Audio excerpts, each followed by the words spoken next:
Good day, everyone. Thank you for joining us today.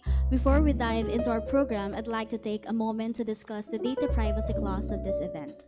The organizers, the BAIS 123 Comparative Foreign Policy of Selected States class, Department of International Studies of Miriam College, in collaboration with the Young Southeast Asian Leaders Initiative, Women and Gender Institute, and Women's Alliance for Security and Peace are committed to ensuring the highest level of security for your personal data. The organizers will fully comply with the Philippines Data Privacy Act regarding the collection and processing of data gathered during the registration process and event evaluation.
Before we begin, I would like to draw your attention to today's house rules and reminders. During the program, please ensure your mobile phones are turned off or set to silent to keep the discussion clear and uninterrupted. During the open forum, if you'd like to ask a question, please raise your hand and wait to be acknowledged. Our usherettes will bring a microphone to you. For participants joining us live, you are welcome to submit your questions through the comment section during the open forum. Please keep your question brief and clear.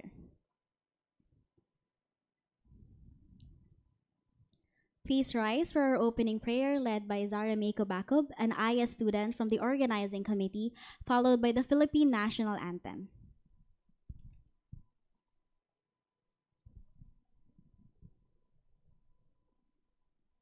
Let us put ourselves in the loving presence of the Lord. Loving and gracious Creator, as we gather in this shared space today, we come together with open hearts and minds, united by a common purpose. We seek wisdom as we navigate the complexities of the digital world. May our discussions inspire collaboration, understanding, and innovation. Help us to listen deeply to one another, valuing the diverse perspectives that enrich our community. We express our gratitude to those dedicated to safeguarding our online spaces. May they be granted strength, clarity, and resilience as they face the challenges ahead. In our pursuit of a safer digital future, let us be guided by principles of integrity and respect for all individuals. May our efforts protect not only data, but also the rights and dignity of every person. Together, let us foster a spirit of unity and support, recognizing that our collective knowledge can help us overcome any obstacles. May we create a world where technology enhances life and empowers everyone. With hope and determination, we move forward together. Miriam of Nazareth, teach us your ways and lead us to Jesus.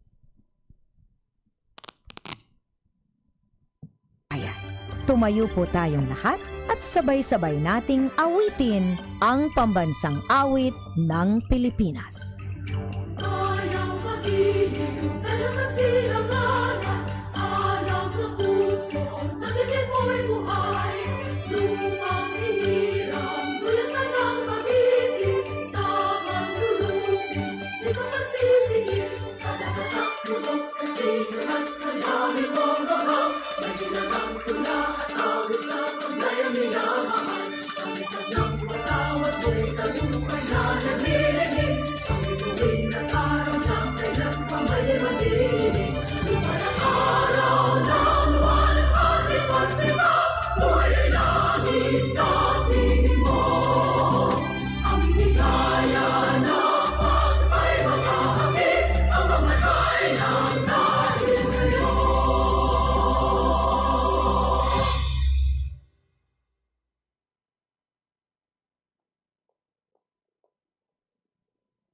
You may now take your seats.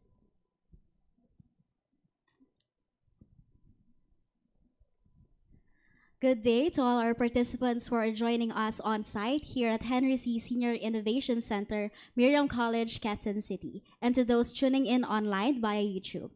Welcome to the Securing the Nation Women's Leadership in National Security and Cybersecurity Forum. We are thrilled to have you for this important event, which coincides with the Cybersecurity Awareness Month in the Philippines. I am Daniel Noche, a fourth-year BA International Studies student at Miriam College, and I will be your host for today's forum. To officially start our program, I would like to call on Ambassador Laura Cambao Del Rosario, President of Miriam College, to deliver today's opening remarks. Let's give her a round of applause. Thank you. Thank you very much for inviting me to this forum, and I wish to congratulate the International Studies Department for organizing this, and of course, to the indefatigable, faculty, full-time or part-time. I know some of them always give their time for us, for this school, and we are very grateful for that. And to the students, of course, I thank you for organizing this. It's nice to see familiar faces, not just the students, but among the speakers, because we belong to a network. All right. So we have Jan here, and of course colleagues from the PNP. And I was telling them I am I am an eminent fellow of the Philippine Public Safety College across, right?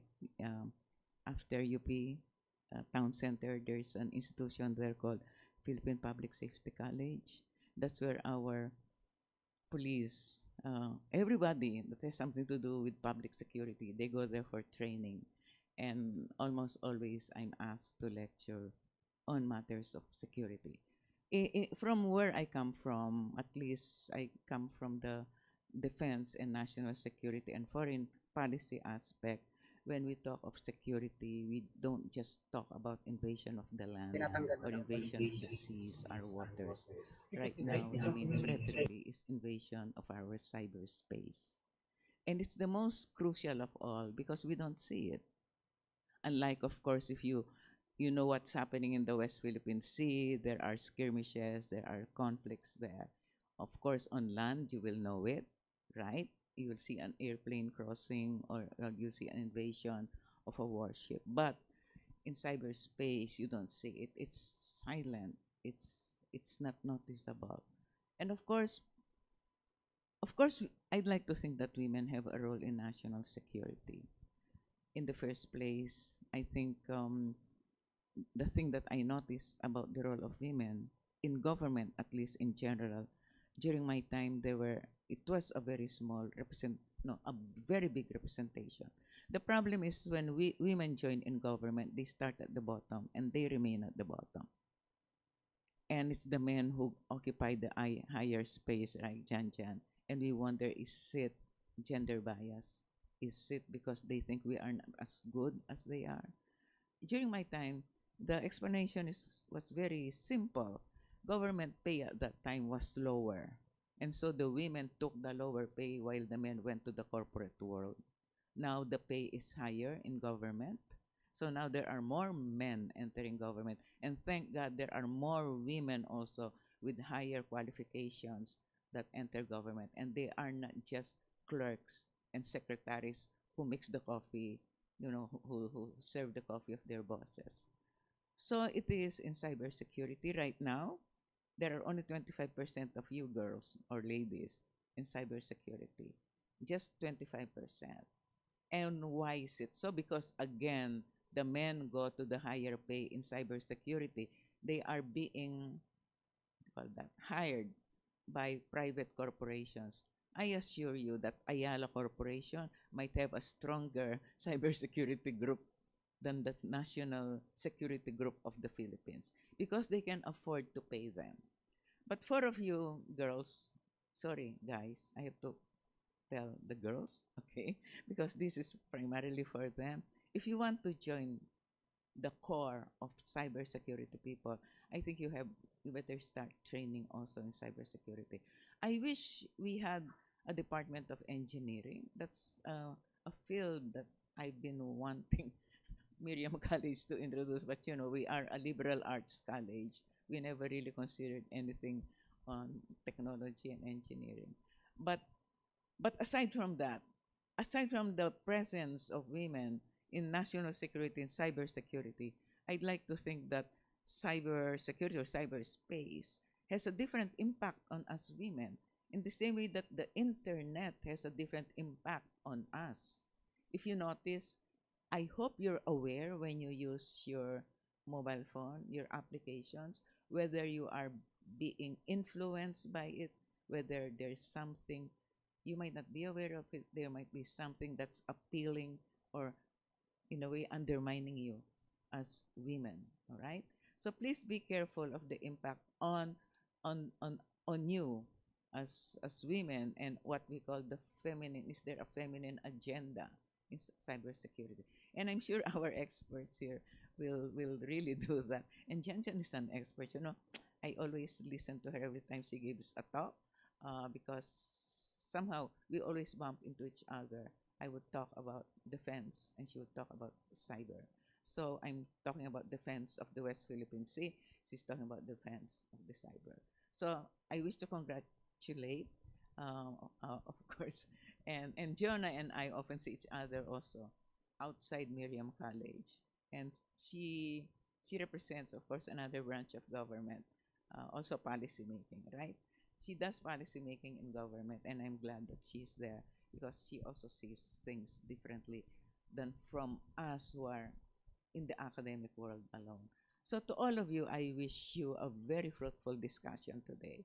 And, coincidentally, cybersecurity is part of statecraft.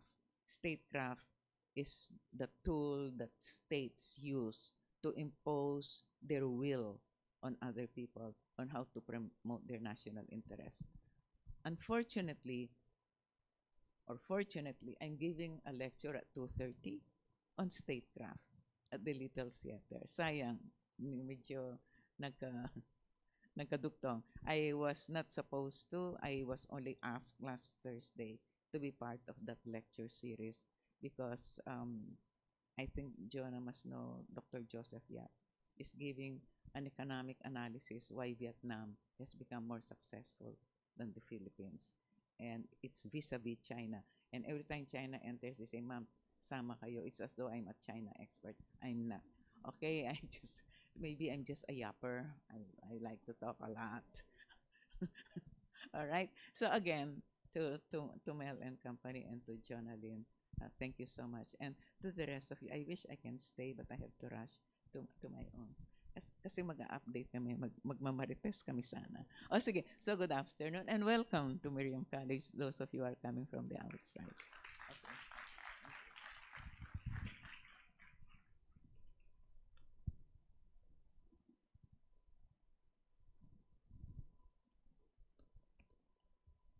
Thank you, Ambalula, for gracing our event today. We appreciate your support in advancing our discussion. So Ambalula will be a speaker for another event. So we would like to take this opportunity to have a photo opportunity with the participants. So please gather in front in the aisle. So the usherette.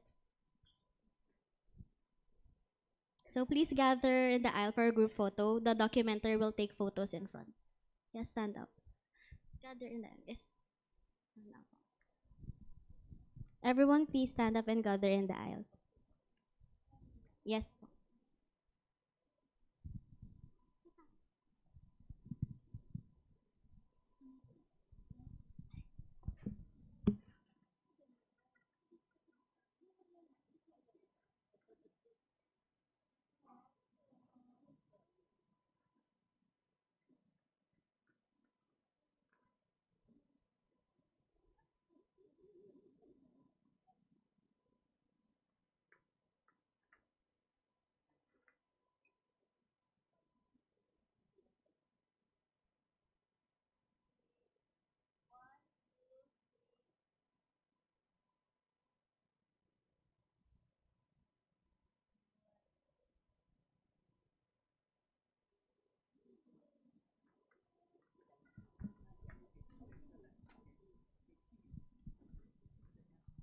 You may now take your seats. Thank you. So before we proceed with the discussion proper, please allow me to provide a short background for today's discussion. As we gather today, it is important to acknowledge women's unique role in strengthening cybersecurity measures and fostering a more inclusive security environment. Women leaders in this space bring diverse viewpoints and advocate for policies that enhance resilience and adaptability in our security frameworks. Throughout the event, we will hear from 3 distinguished speakers who are leaders in their respective fields, each bringing a wealth of knowledge and experience to the table. To kick off our discussion, I am honored to introduce the first speaker, Colonel Francel Margaret Padilla Taborlupa, who will be sharing her insights on the role of women in strengthening cyber defense in the armed forces. She is a distinguished speaker in the Philippine Military Academy's Sanghaya class of 2000. She serves as a commissioned officer in the Philippine Army Signal Corps, and with 27 years of exemplary service, she has made significant contributions to cybersecurity, research, and administration. She has held diverse roles in technology, including providing BVIP protection as a former member of the Presidential Security Group. As the commander of the 7th Signal Battalion in Northern Luzon, she led innovations in command, control, communications, and cyber systems. Her achievements have earned her international recognition, including the Global Cybersecurity Women Leader of the Year in 2023 and a spot among the top 30 women in security in ASEAN for 2021. In addition to being the first female spokesperson for the Armed Forces of the Philippines, Colonel Francel is a certified ethical hacker, an international lecturer and panelist. She actively advocates for women, peace, and security, and serves as a trainer in gender and development. Now, without further ado, let's give her a round of applause.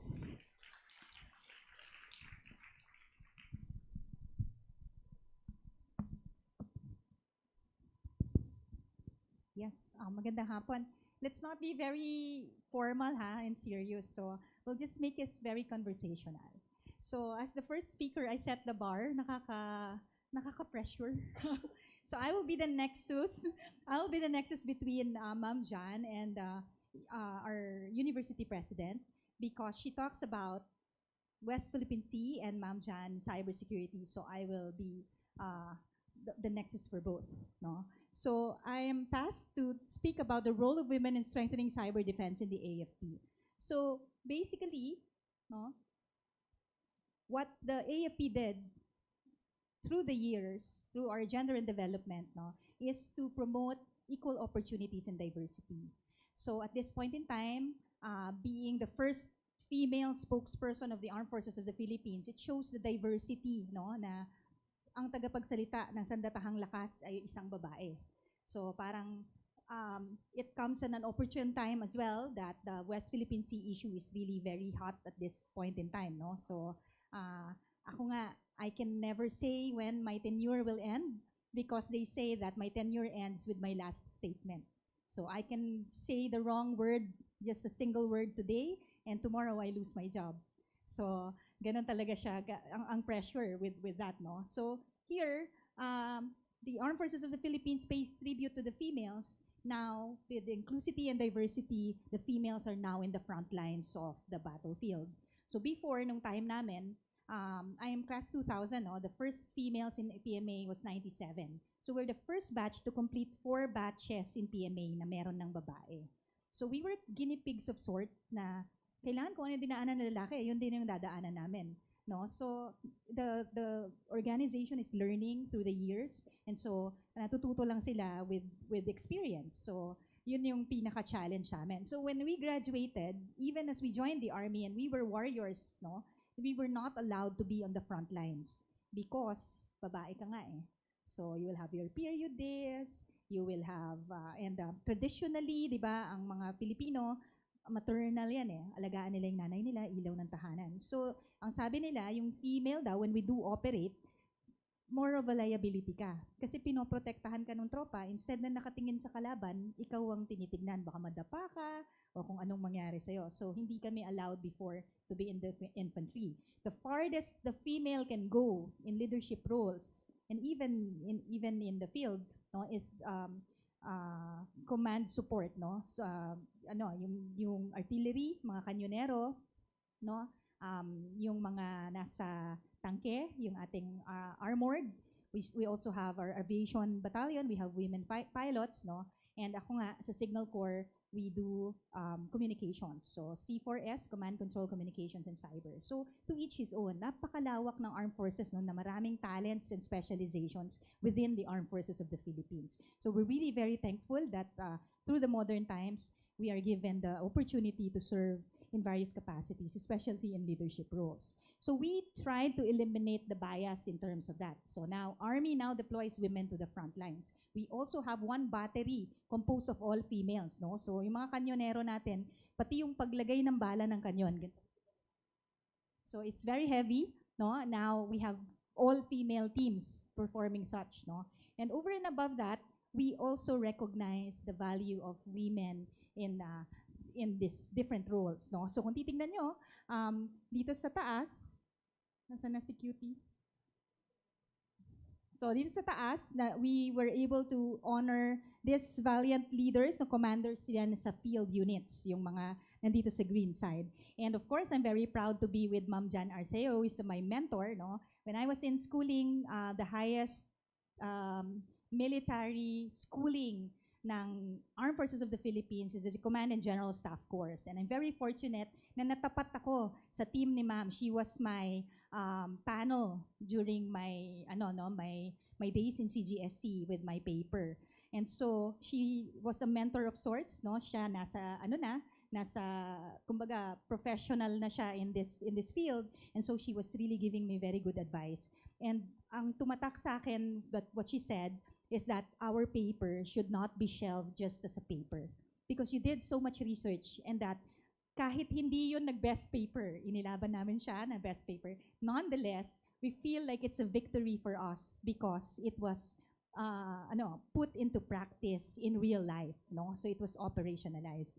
So, yan ang nangyari, no? So, si Ma'am Jan Arceo was also adjudged as one of the top 30 women in security in ASEAN, no? In the year 2023. So, we were together in Malaysia where she was awarded, no? So, we're really very proud that, Filipinos are out there. You know why? Because cybersecurity is a domain na walang mahirap at mayamang bansa. Kaya nating makipagsabayan sa cyber domain with a very good pool of cyber warriors. And may edge tayo. Bakit? Because our weakness is our strength. Pag tayo na-hack, anong nangyayari? We are in silos. PhilHealth was hacked, sila lang. No? DOST was hacked, sila lang din. No? Kaap was hacked, sa kanila lang. Because we still don't have that interoperability and integration of our systems. But we are going there in the future, e-government. So paano pag nag-e-gov tayo? What will happen? If one of our organizations get hacked, domino effect yan. No? And what it happened in one country, Estonia. Estonia is a small country. It was hacked by Russia because meron silang statue, no, rebulto, nilipat nila yung place from a prominent feature in the plaza to a cemetery. Nagalit ngayon yung mga Russians because that guy symbolizing that statue was somebody important for the Russians. So what they did was attack Estonia in cyber domain. And so how they came up from that. And Estonia, you can very well be inside your home and apply for business permits, pay your taxes, everything. No? It was a very good example of e-government really working. So how they stood up from that, they came up with the Tallinn Manual. So yung Tallinn Manual is the Bible of cybersecurity. And yun yung maganda sa atin. Nahuli tayo, no? Slight, medyo humahabol naman tayo. But we now have a manual, and we do not need to build from scratch. So we do not need to reinvent the wheel. So we have other experiences of other countries that we can work on. But pag tayo ang umatake sa ibang bansa, sila, integrated and interoperable na yung systems nila. So mas malaki yung damage na kaya nating i-create sa kanila other than us being inside, us having siloed systems. So commercial lang yon. Oo. Commercial lang yung nag-lecture ng cyber, no? Ito daw, tungkol tayo sa women in cyber. Okay, so meron tayong mga younger generations also climbing the corporate ladder in cybersecurity, no? We have a captain from the cyber battalion. We also have a lot of different females really forging on and being role models for younger generations. Okay, so with that, no? Parang bumalik. So with that, yan yung mga ginagawa ng ating Sandatahang Lakas ng Pilipinas, no? So yan. And we also do diversity training. So with the training, kailangan lahat ng kasali, lahat ng pwede nating maipamahagi in terms of different specializations, we do that, no? So drivers of diversity and inclusion, yan yung gusto natin. So all of this tends to get all of these benefits for that, no? And ang tinitingnan natin dito, because being a woman is actually not something that we should be ashamed of, no? For me, yung pagiging babae ko in a male-dominated organization is actually a superpower. Why? Because we tend to be listened to. Pag nagsalita yung babae, ngaw-ngaw daw yun eh, pero high-pitched daw yung voice natin. But, nakikinig sila sa atin. And because there's differences, no, in terms of our brains. So dito sa male brain versus female brain, ang babae kasi, we tend to do multitasking. Kaya namin yan. So when I was doing my CGSC, I was in the very front lines of the pandemic response. Kasagsagan. I was the head executive assistant of Secretary Galvez, who is the chief implementer of the National Action Plan against COVID-19. And he designated me as the information security officer of the pandemic response. So sakit ng ulo ko kasi ayaw mag-share ng data ang lahat ng agencies. So ang sabi, we started this while you were at home, busy binge watching your Netflix. Kami, we were flying to the most afflicted areas. It was so sad. There were only 9 of us moving in the entire nation that time. We started 9. So sasakay kami ng C-295, C-130 aircrafts, bringing PPEs, thousands of PPEs. We hardly have space even for our feet. No? So punong-puno yan ng PPE to the brim, yung mga aircraft namin noon, na hindi namin kayang gumalaw. Talagang, cramped space and everything. And from zero laboratories, we were able to put up 300 plus laboratories all over the archipelago. Nag-start tayo. Pag sinuwab kayo nun, ipapadala pa natin yun sa Australia. We didn't have any capability to detect COVID-19 when we started. So lahat yun, no, inabutan ko yun hanggang mag-vaccination. So imagine mo, vaccination, gusto natin, ang unang i-vaccinate are the senior citizens. Sinong may data ng senior citizens? Ayuda, DSWD, right? But DSWD doesn't want to give their database to other agencies. They don't want to give their database of list of seniors to DOH. So those are the mga intricacies nun in terms of information systems. Ano pa, no? Contact tracing.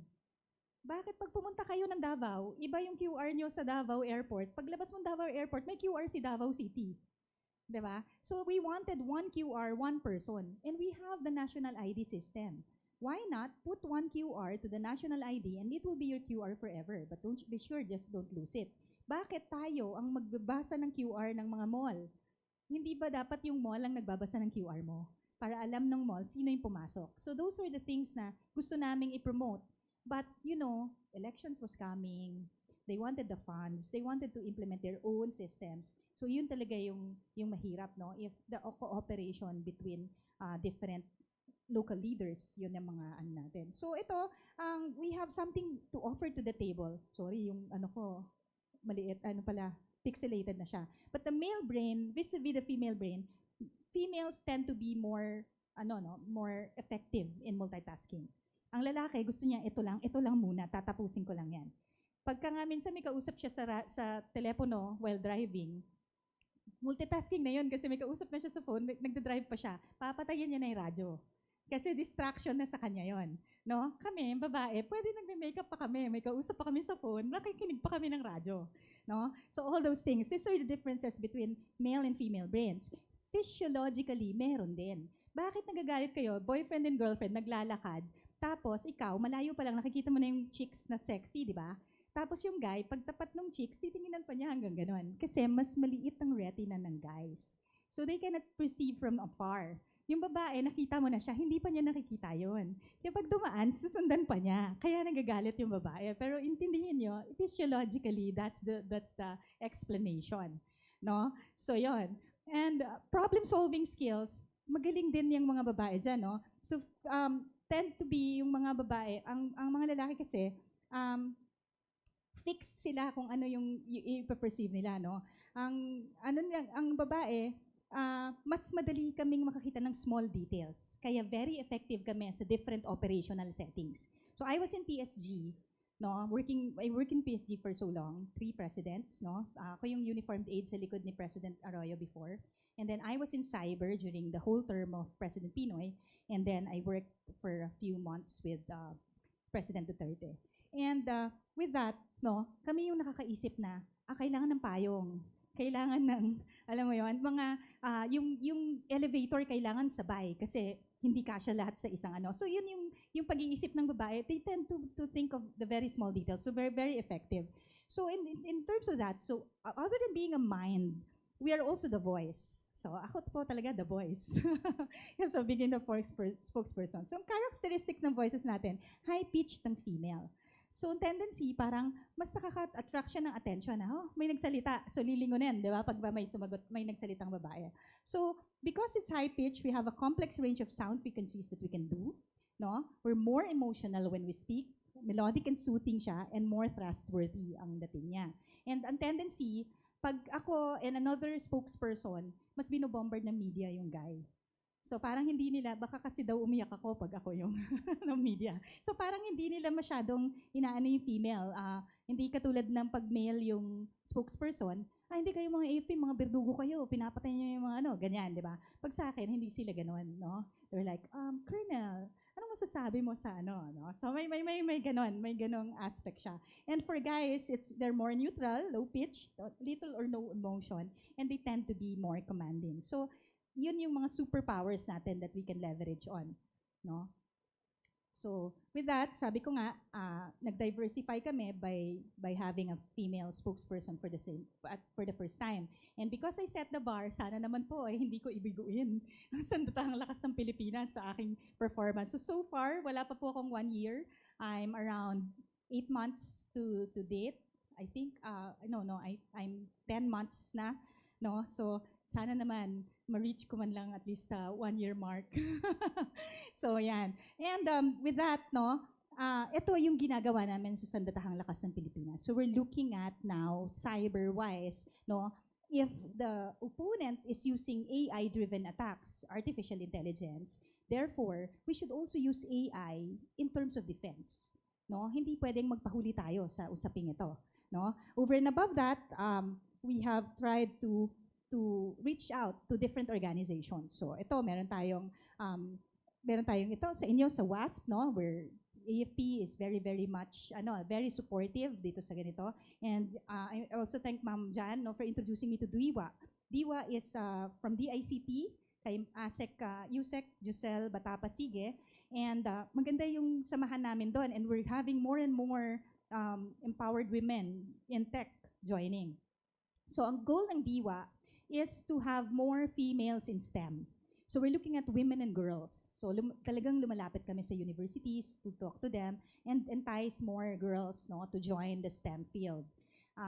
There's a place for you in STEM, and kaya po tinatawag kaming mga medyo mature na to show na there is a career path for women in STEM. No, that you can also be somebody in the STEM field. And it's very good because ramdam namin sa mga grupong ito with WASP and DIWA that we are women supporting other women. No? So walang animosity between us, but it's just us really propelling each other to greater heights. So we're really proud of each other's accomplishments, and we're really, pulling each other whenever we have opportunities as well. So ako, very thankful ako kay Ma'am Jan. Lagi niya ako naiisip din pagka meron siyang mga ganyan. So dun mo mararamdaman, no, na may mga other women who's willing to propel you to greater heights as well. So ito, yung AI-driven attacks natin, ito yung mga problema natin, no? There are a lot of misinformation, disinformation leading to fake news. No? So lahat ito, tinatry natin kontrahin. No? And so, we have to put our words out there. So ito, I'm currently also the station manager of DWWD AFP Radio, 1134 kHz. Pakinggan niyo din kami paminsan-minsan. Nandun din po kami sa Facebook and YouTube, and we talk about anything and everything that the AFP is doing along with our partners, no, PNP and other agencies, on how we would be doing national security. So ito, every Thursday ito, meron akong sarili kong program. It's called Tech Vibes, and pwede kayo doon, no? I can ask any one of you to share. It's gonna be 1 hour of bolahan lang.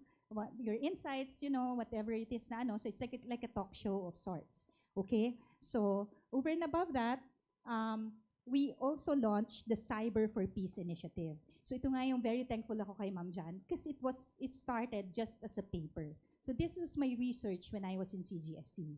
Ang research ko is that when you think about cyber, what do you think about? Hacking, spamming, right?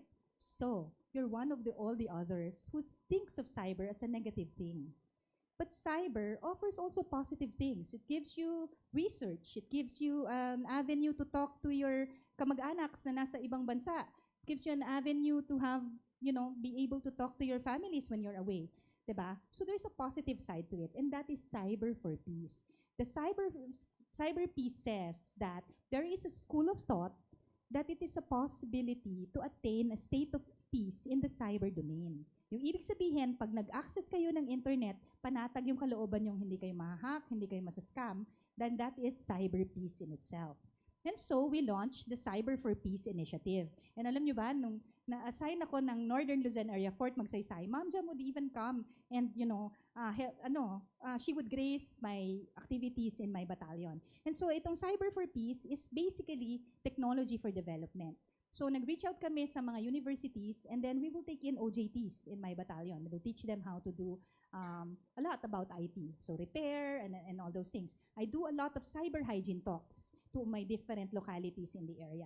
And nag-partner kami sa Palayan City Government and Baguio City Government kay Mayor Benji Magalong. Because Mayor Benji is the first mayor who's gonna implement a smart city. So, cyber is a very big chunk of that. And so, the first thing I asked him, Sir, ang ganda ng plano mo ng smart city. Anong plano mo for cybersecurity? And so dun siya parang namulat na, oo nga no, there's another part of it. It's not just functionality, but also the security aspect to it. So yun yung Cyber for Peace, no? Lumaki siya ng lumaki. So from the 7th Signal Battalion, no, Northern Luzon area, napunta siya, in-adopt siya ng Philippine Army. No? So nung in-adopt siya ng Philippine Army, now and then the AFP has already adopted it. And now we're reaching out to OPAP. And last week, 2 weeks ago, I was in Bangkok to attend the Women, Peace and Security Summit in ASEAN. Bakit? Kasi there's also a talk about women, peace and security, cybersecurity in the women, peace and security domain. Kasi ang dami nating online sellers na mga babae. Human trafficking, sextortion, no? Marami siyang usapin involving females in cybersecurity as well. So we're looking at all of those things. No? So over and above that, we do a lot of cyber hygiene talks. This one is with DICT. No? So lahat yan in partnership.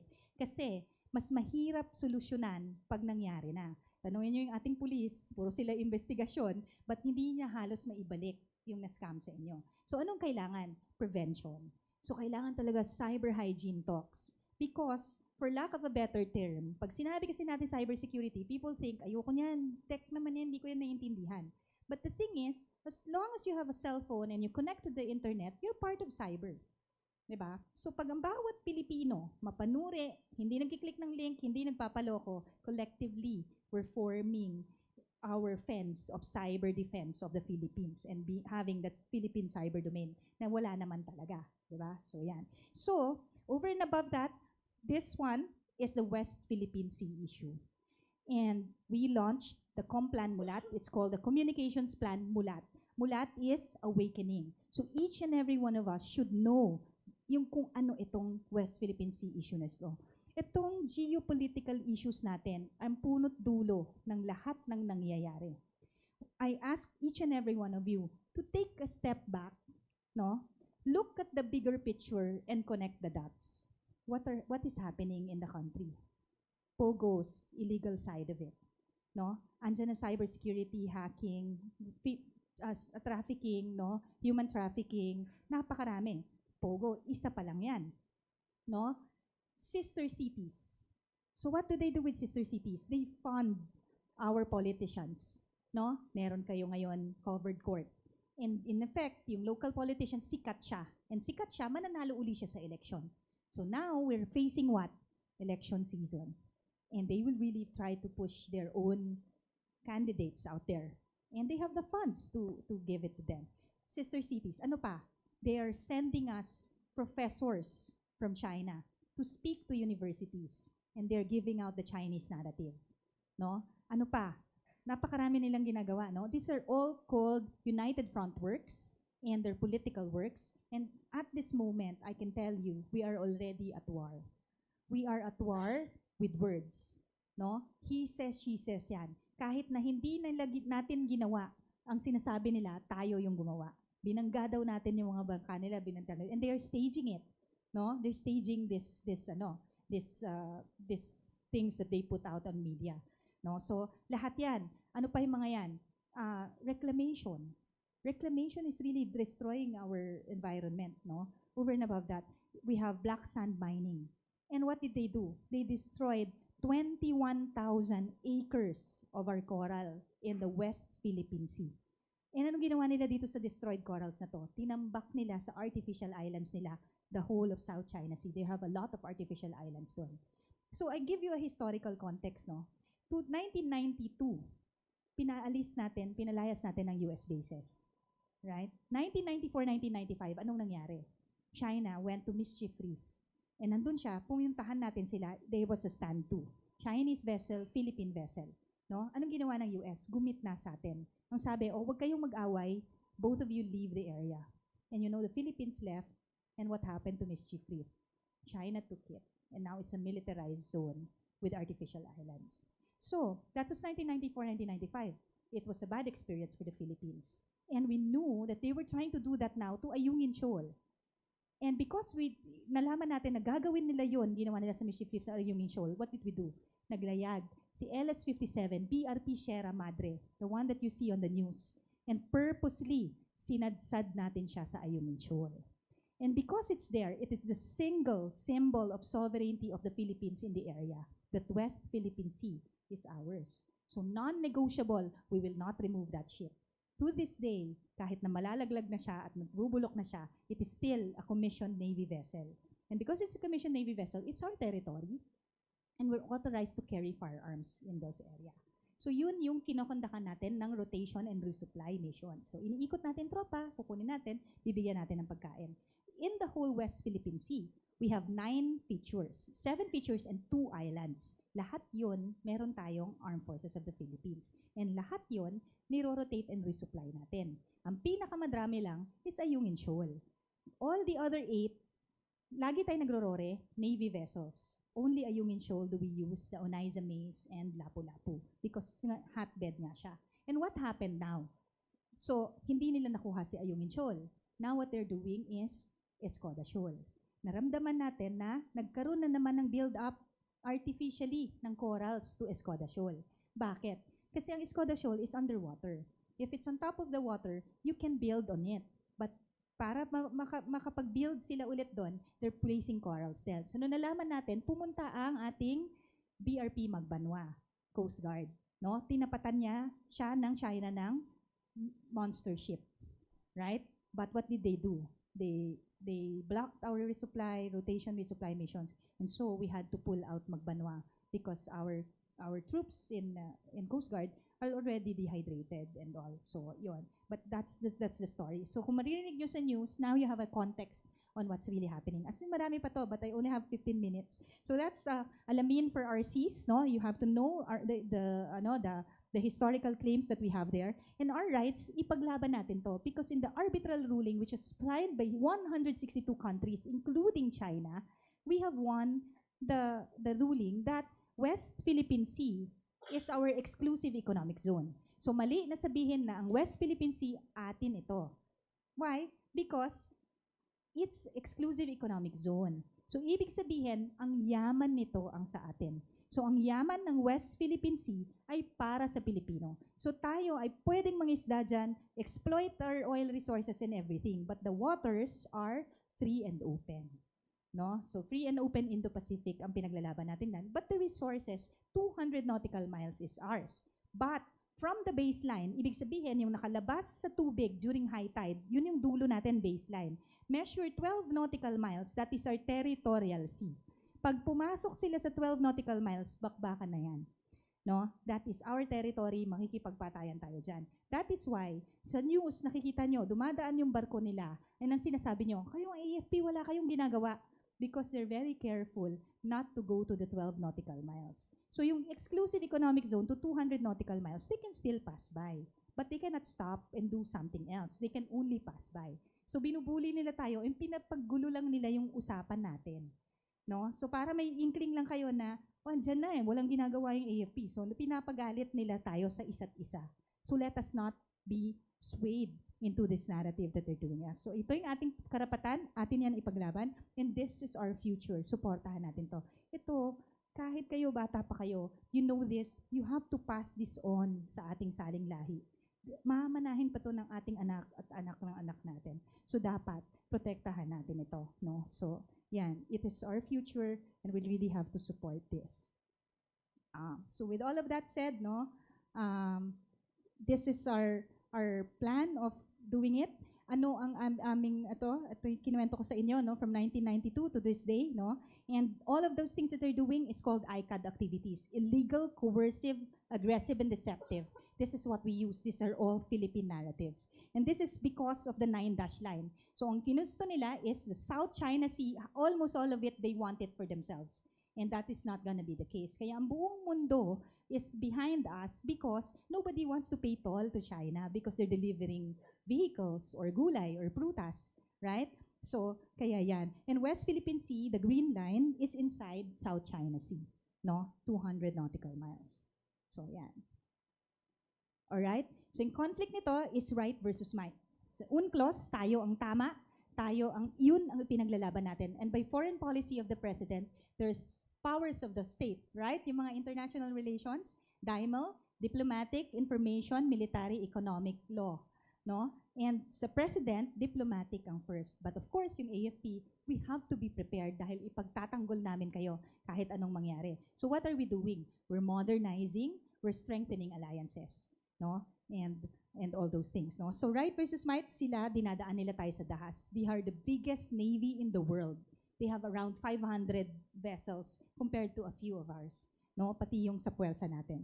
So, with all of that said, I know I've already exceeded my time. Marami pa tayo usapin ito, but maybe you can invite us na lang for a different forum for this to talk about West Philippine Sea and its context. But lahat ito, dahil dyan sa geopolitical tensions, it resonates towards the cyber domain. And lahat tayo dapat maging mapanuri and ingatan natin kung ano yung mga nangyayari dyan, lahat yan are interconnected because they have a 100-year plan for this and tuloy-tuloy nilang ginagawa yan. So with all of that said, maraming salamat for your attention and of course, sa manlulupig, hindi tayo pasisiil. Maraming salamat.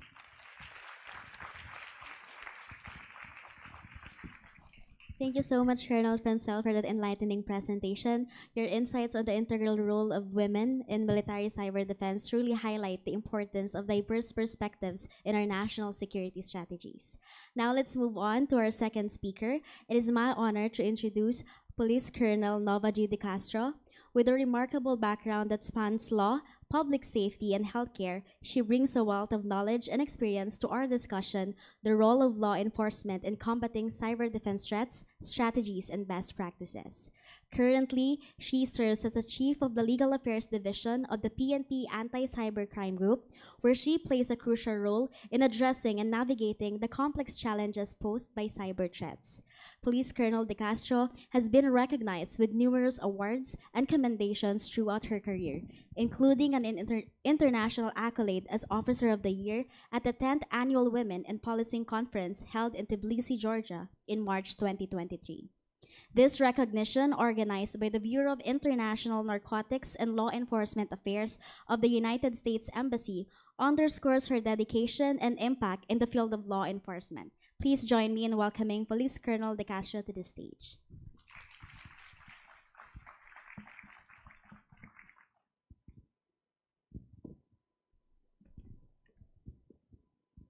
Good afternoon, everyone. So just a caveat, I'm not really a cybersecurity expert, but probably a cybercrime expert. So it's a different field, and cybercrime and cybersecurity. On behalf of the Director of the PNP Anti-Cybercrime Group, Police Major General Ronnie Francis Carriaga, I wish to thank the organizers of this forum for inviting the PNP ACG. The Philippine National Police Anti-Cybercrime Group was established in 2013 in recognition of the vast and growing threat of cybercrime in the country. Under Republic Act Number 10175, otherwise known as the Cybercrime Prevention Act of 2012. Driven by its core capabilities, namely cybercrime investigation, digital forensics, cyber patrolling, and cybersecurity, the PNP ACG ensures the prevention, investigation, and suppression of cybercrimes, to include the conduct of data recovery and forensic analysis on digital evidence, implementation of a robust cybersecurity measures through continuous vulnerability assessment, on public and private IT infrastructures. For 11 years now, the PNP-ACG has been unyielding in combating cybercrime. Having experienced the emergence of new challenges over the years, the PNP's lead unit for cyber policing has geared itself towards multiple methodologies for cybercrime such as fraud, illegal access, scams, identity theft, and the much complicated case of human trafficking. With the rise of human trafficking havens that function as fraud centers in Southeast Asia.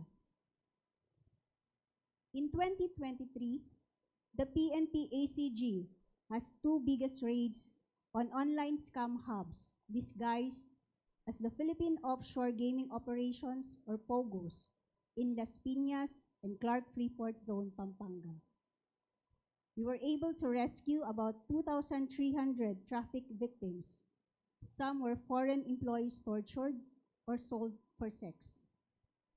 Our investigation revealed that these scam hubs were run by syndicates orchestrating large-scale romance and investment scams via cryptocurrency. Another emerging threat we are facing nowadays is voice phishing or the phishing scams, where cybercriminals often target financially vulnerable individuals and entities and employ voice phishing tactics to trick individuals into disclosing sensitive information. Only this year, the PNP-ACG has led a series of successful crackdowns on phishing scam hubs, resulting in the arrest of 19 individuals disguised as credit card agents from known banking companies in Imos, Cavite, 9 individuals who pose as bank employees in Trece Martires City, and 11 suspects from Paco, Manila with the same modus operandi. Notwithstanding, the PNP-ACG remains vigilant against the continuous upward trend in cybercrime. Only from January to August 2024, we have noted the top 3 prevalent cybercrimes, with online scam having 4,558 cases as the top of the list, along with illegal access with 2,038 cases, and online libel with 1,112 cases. A total of more than 100 million pesos was the amount of money involved on fraudulent transactions investigated by this group for the same period. It is also worth mentioning that the Philippines, being highly susceptible to cyber attacks, faces significant cybersecurity challenges. According to the Philippine National Computer Emergency Response Team, our country has been a steady target of malware or malicious code attacks, data breaches, and compromised websites. Understanding that cybersecurity is an essential component of public finance and that it goes beyond IT issues is crucial. Each of us should be able to access financial services safely and without worrying about being taken advantage of by those who exploit the weakest links in our systems and operations. As part of its mandate, the PNP-ACG has implemented best practices such as pursuing an aggressive campaign to educate the public about cybercrime and other cyber threats. The PNP-ACG intensifies its cyber patrol operations, enabling real-time monitoring in cyberspace. This proactive strategy has notably contributed to the success of the police operations against scam hubs, phishing schemes, and the recent data breaches that targeted government-owned systems. At present, our battle against scam hubs is still on.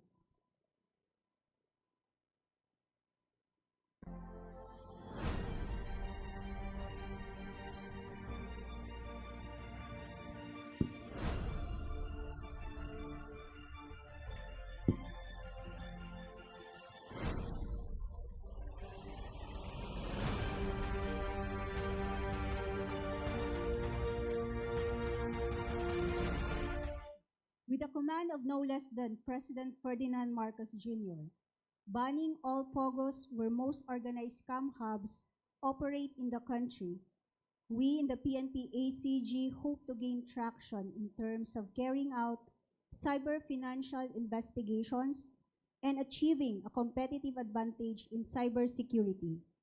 In the coming years, we also expect cybercrime and cyber threats to evolve with the inevitable development of technology. In the interim, there are strategies we can pursue to help in strengthening cybersecurity. These strategies include providing training for government and private employees and stakeholders. As we all know, knowledge serves as our first line of defense. Hence, by being aware of the potential threats, we empower ourselves to identify and address them effectively. Next is encouraging collaboration among international partners, government agencies, and private sectors. Creating frameworks for information sharing is crucial as it boosts our collective capacity to anticipate and tackle cyber threats.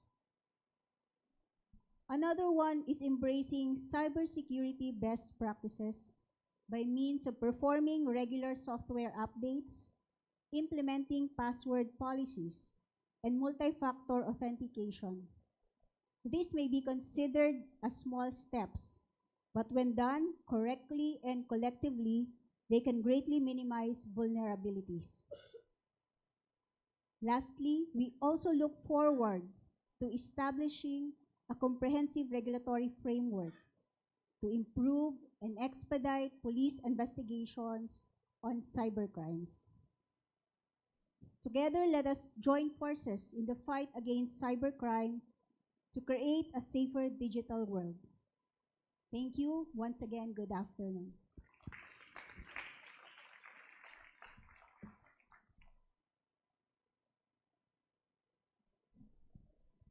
Thank you, Police Colonel De Castro, for that informative session. Your expertise has given us a better understanding of the challenges and strategies in ensuring our digital safety.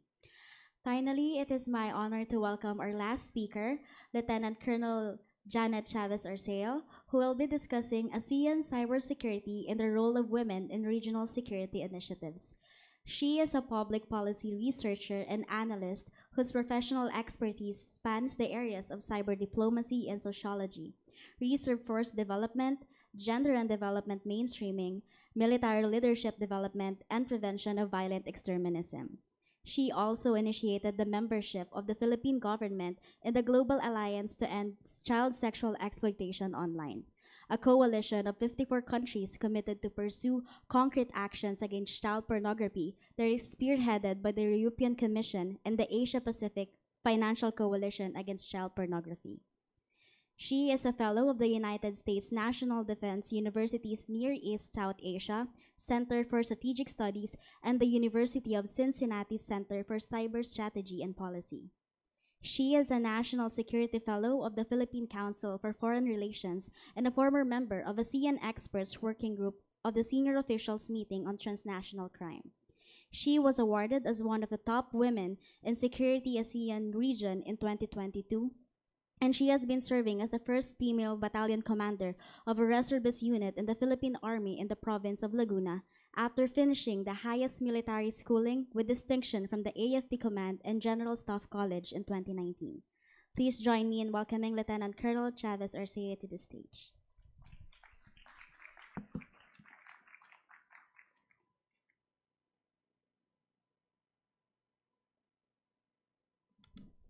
Thank you very much for that very generous introduction. Let me try to adjust this if you don't mind very much, okay?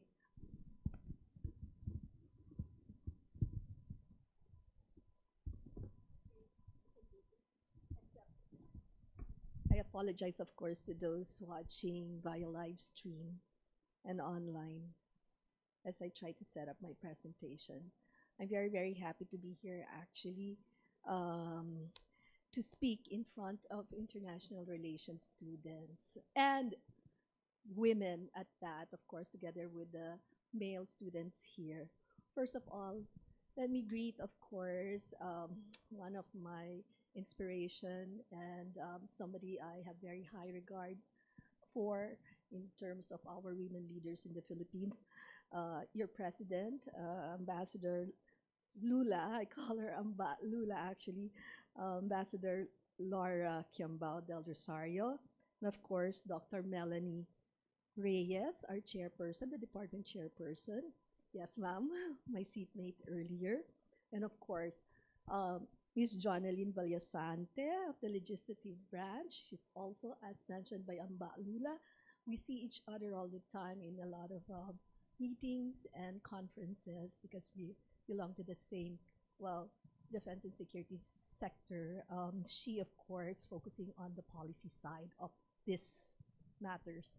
And of course, to my co-speakers, such distinguished and brilliant women leaders in their respective uniformed service. Of course, Colonel Francel Padilla, the first AFP female spokesperson, and of course, no less than an equally brilliant lawyer from the Philippine National Police, Police Colonel Nova de Castro, ma'am. It's so inspiring to be among these brilliant women leaders in the defense and security. And of course, to all of you who are here and those watching online, good afternoon. I'm supposed to be discussing the ASEAN cybersecurity frameworks or context and the role of women in this particular arena. I am very happy that I am speaking to IR students. When we talk about cybersecurity, like what Colonel Francel mentioned earlier, and even how Police Colonel De Castro presented her discussion, more often than not, cybersecurity is taught in the context of ones and zeros or technology. And now that I am in front of international relations students, this is perhaps something that is not near your consciousness per se, but I'm sure a lot of you have taken a lot of interest in the subject matter over the previous years, and I hope that you would continue to take an interest in the issue of cybersecurity and cyber operations, where you as IR students and future diplomats or IR practitioners and experts, your knowledge, your skills that are developed here at the Miriam College will come in very, very handy. Let me take you through some of the things that ASEAN is doing so that you will understand better what can be your potential role in the future in this issue of cybersecurity. Okay? The Association of Southeast Asian Nations, or ASEAN, as you probably know by now, if you did pre-reading before coming to the conference, was formed in 1967 by Indonesia, Malaysia, the Philippines, and Singapore. So take note, the Philippines is one of the founding member states of the ASEAN. And of course, Thailand. And the intent was to promote political and economic cooperation and regional stability. It now has 10 member states, with Timor-Leste having been given what we call an observer status in 2022, and they have been ardently pushing to be an official member of the ASEAN for a long time. I think they're not going to give up on that, and rightfully so. They have a lot of concerns that the ASEAN can actually do for them. The primary objective of ASEAN are to accelerate economic growth, social progress, and cultural development in the region, and to promote regional peace and stability through abiding respect for justice and the rule of law in the relationship among countries in the region, and adherence to the principles of the United Nations Charter. In recent years, the ASEAN bloc has broadened.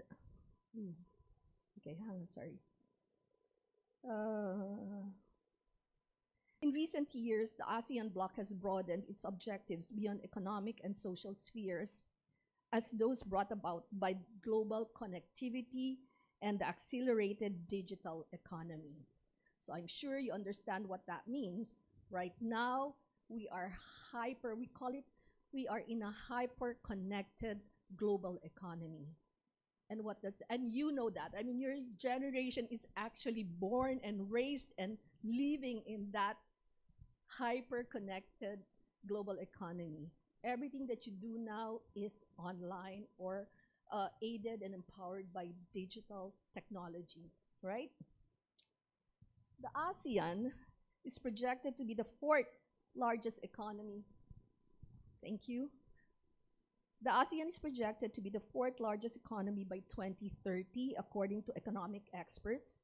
And in this highly digitized and hyper-connected global economy, the ASEAN is the fastest growing internet market in the world, with 125,000 new users every day.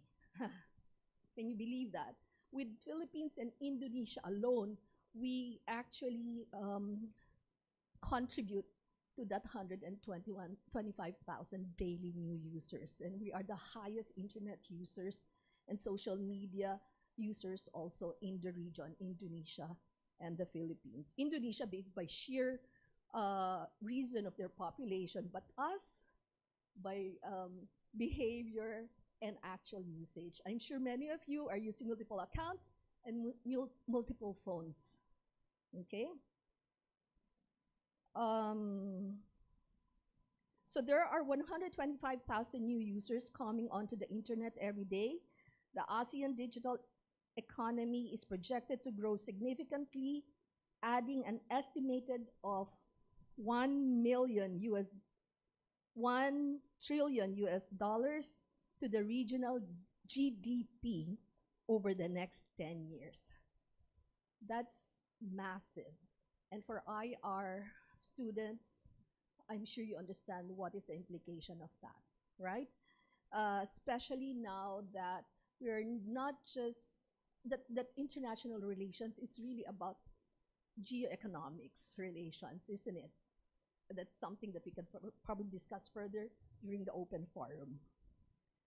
These projections come with equally worrisome issues and concerns, such as rising incidents of digital frauds, scams, disinformation, misinformation, cognitive manipulation, and various ICT or digitally enabled illegal operations that victimize and exploit vulnerable populations, especially women and children.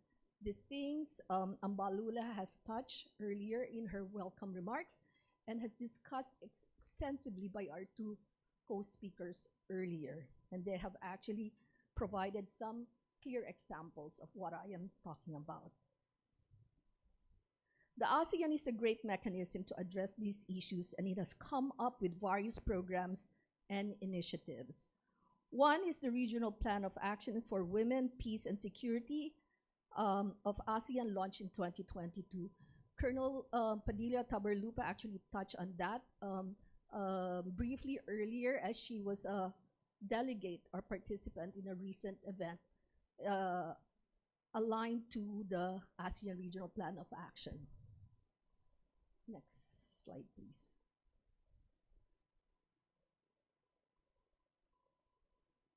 The RPA, or the ASEAN RPA, builds on consolidating the past and ongoing work of the region on pertinent issues relating to women, peace, and security, and underlines the need to develop guidelines to support local authorities and implementing partners at national and subnational levels for implementation and monitoring and evaluation of the plan's pertinent issues relating to women, peace, security, and underlines the need to develop guidelines to support local authorities and implementing partners at the national and subnational levels for implementation and monitoring of such plans indicated in the RPA or in the Regional Plan of Action.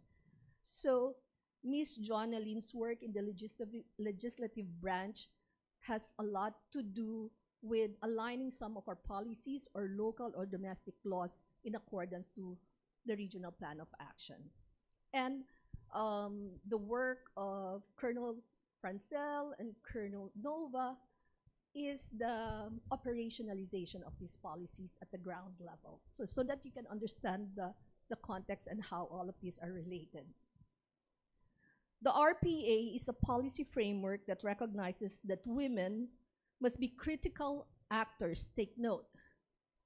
It recognizes that women must and are critical actors in all efforts to achieve sustainable peace and security. It promotes a gendered perspective and women's equal and meaningful participation in peace processes, peace building, and security. And as mentioned earlier, cyber operations, cybersecurity, and anything digitally empowered activities can actually create conflict, and it can actually induce coercive force. So later in the open forum, I hope we can discuss it further. There are 4 pillars which underlines women, peace, and security agenda. These are participation, protection, prevention, and relief and recovery. Women participation in cybersecurity falls under 3 Ps. That's participation, prevention, and relief and recovery. We need to appreciate the various impact that cyber operations can have on our society, especially our vulnerable populations that can cause insecurity and instability. And in the world context, especially in terms of the perspective from the United Nations, among others, women and children are regarded as the most vulnerable populations. However, it does not, how do you call it? It does not preclude the susceptibility and the level of vulnerabilities of the men as well, especially in this particular context where cybersecurity or cyber operations or malign cyber activities is cross-cutting and multi-domain in scope. And so therefore, in the context of, let's say, human trafficking, I have worked in the anti-human trafficking programs of the government also previously. We were the ones who actually established the whole of nation approach strategy. In human trafficking, Filipino male seafarers are the most trafficked population in the country. So no one knows that because people are focusing, tends to focus on the women trafficked for sex slavery. But for the Philippines, it's the male seafarers that are mostly victimized in this regard. So again, this is not discounting the fact that male are also, men, or the male sector is also a very, very vulnerable population. The framework recognizes the women's role in ensuring that the threat to our political stability, social cohesion or societal cohesion, and economic progress is sustained. Another ASEAN regional policy on cybersecurity is the Cybersecurity Cooperation Strategy, or what the ASEAN calls CCS, for 2021 and 2025. It focuses on advancing cyber readiness, strengthening and harmonizing regional cyber policies, enhancing trust in cyberspace, and regional capacity building. Similarly, under the ASEAN Senior Officials Meeting on Transnational Crime, or SOMTC, which Police Colonel Nova mentioned earlier, the working group came up with various ASEAN cybersecurity initiatives. By the way, I was previously a member for almost 5 years of the SOMTC Experts Working Group on Transnational Crime, focused on cybersecurity and countering human trafficking. The CCS resolved and established a clear path of interagency cooperation at national, regional, and international levels. In the issue of cybersecurity, the cooperation framework is very critical. The Philippines has been very active in promoting the participation of women and girls in ICT or STEM, as Colonel Padilla mentioned, STEM education, and in cybersecurity. We are one of the leaders in ensuring that we develop women and girls in the digital space or their skills to be able to be leaders and brilliant workforce in the digital space in terms of your skills, capabilities, and leadership. As mentioned by Ambalula, only 25% are women in the total of now an estimated 4.4 million workers in the cybersecurity sector. And in the region, we need to fill up, before the projection was 3 million. Now apparently the data is we need to fill up 1 million jobs in the cybersecurity and ICT sectors. Again, you're thinking in your mind, I'm an IR graduate. How can I possibly get into that sector? I'll let you know later. But take note. Of course, your IR studies will help a lot, but you need still also to look into the tech sector. Yeah, you have to be interested in that. And earlier, Colonel Francel mentioned the tally manuals. That is something, if you're interested to get into the tech sector, that is a policy document that you need to look into as IR practitioners. And I'll tell you later how you can get involved more. So we're very happy that Miriam College, even as a liberal science university, is opening up these topics to the students because it's very important that you, the liberal science and social science students, will understand the nature of cyber security. In fact, it's no longer cybersecurity that we're talking about. Experts are talking about cyber resiliency. And cyber resiliency means because, again, cyber resiliency is critical because of our hyper-connected global economy.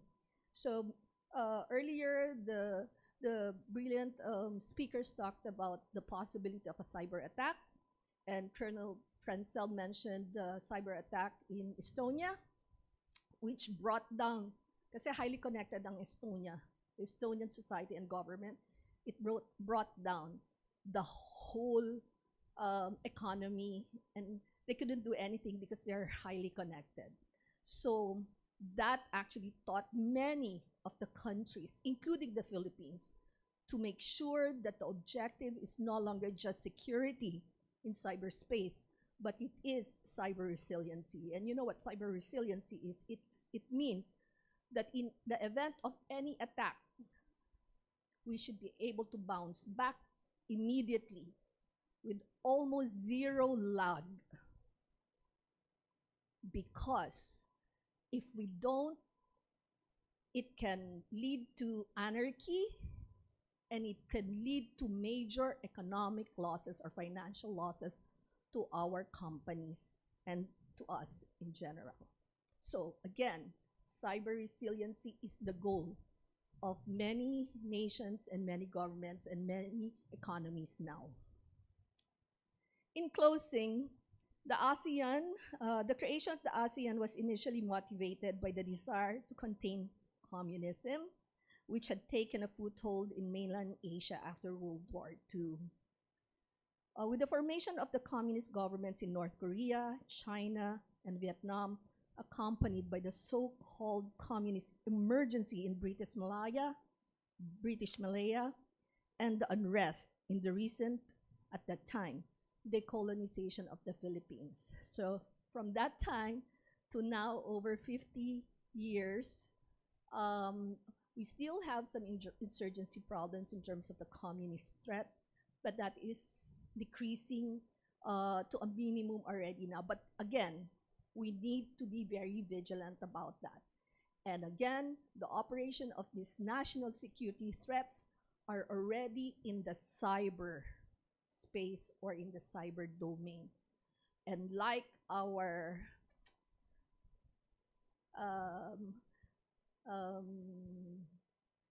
terrorists, threat elements, you are being targeted via your devices. So like what Colonel Taberlupa was saying earlier, we need to be vigilant.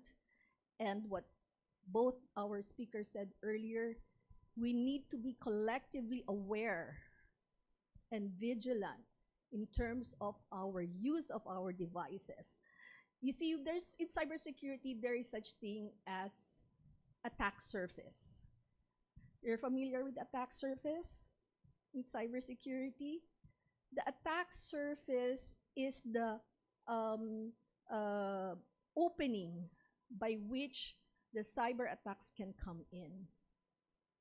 In the Philippines, with our 118 or 112 pa rin, it varies sometimes when you look at the statistics. Let's consider the 112 million Filipinos. The phone subscriber or mobile phone subscription is more than 112 million. Di ba nakakatuwa? When you think of the statistics, it seems like even the babies have their own cell phones. But of course, we know that perhaps it's true, some babies might even have their own mobile devices. Okay, but counting the mobile usage alone, we have about 120 or 119 million mobile users. That is how large. We haven't even counted the laptops, the tablets, and the other devices. But that's how massive the attack surface of the Philippines is. And each of that is in your hands, directly in your hands. And therefore, if you use and you are vigilant enough in using your mobile devices, you are contributing to what Colonel Francel earlier said, to the overall cyber defense of our nation and our country.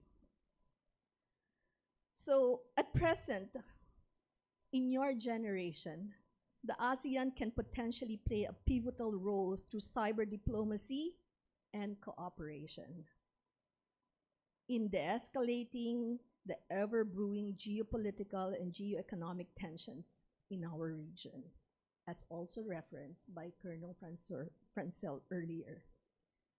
And also by Colonel Nova when she cited the POGOs, and I think she didn't even mention the entrant of non-Filipinos into our government, in our local government units.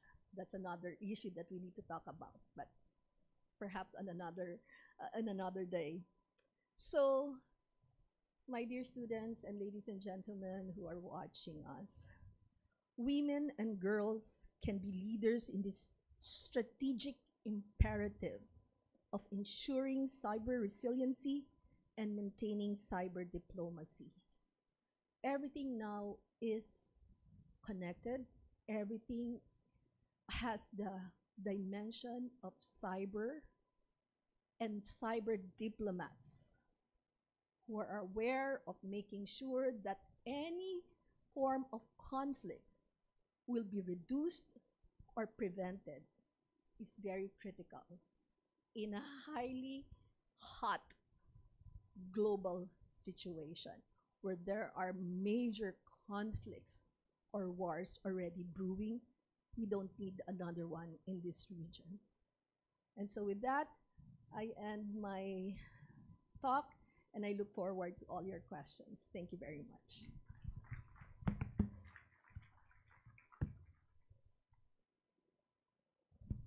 Thank you, Lieutenant Colonel Chavez Arceo, for your insightful and inspiring presentation. Your discussion, especially on the importance of cyber resiliency, are invaluable as we strive for a more secure future together. Again, thank you to our esteemed speakers for your presentations. Um, Now we'll transition to the open forum where we invite everyone to engage with our speakers and delve deeper into today's topics. To our speakers, may we invite you to the stage for the open forum together with our moderator. Our moderator for this session.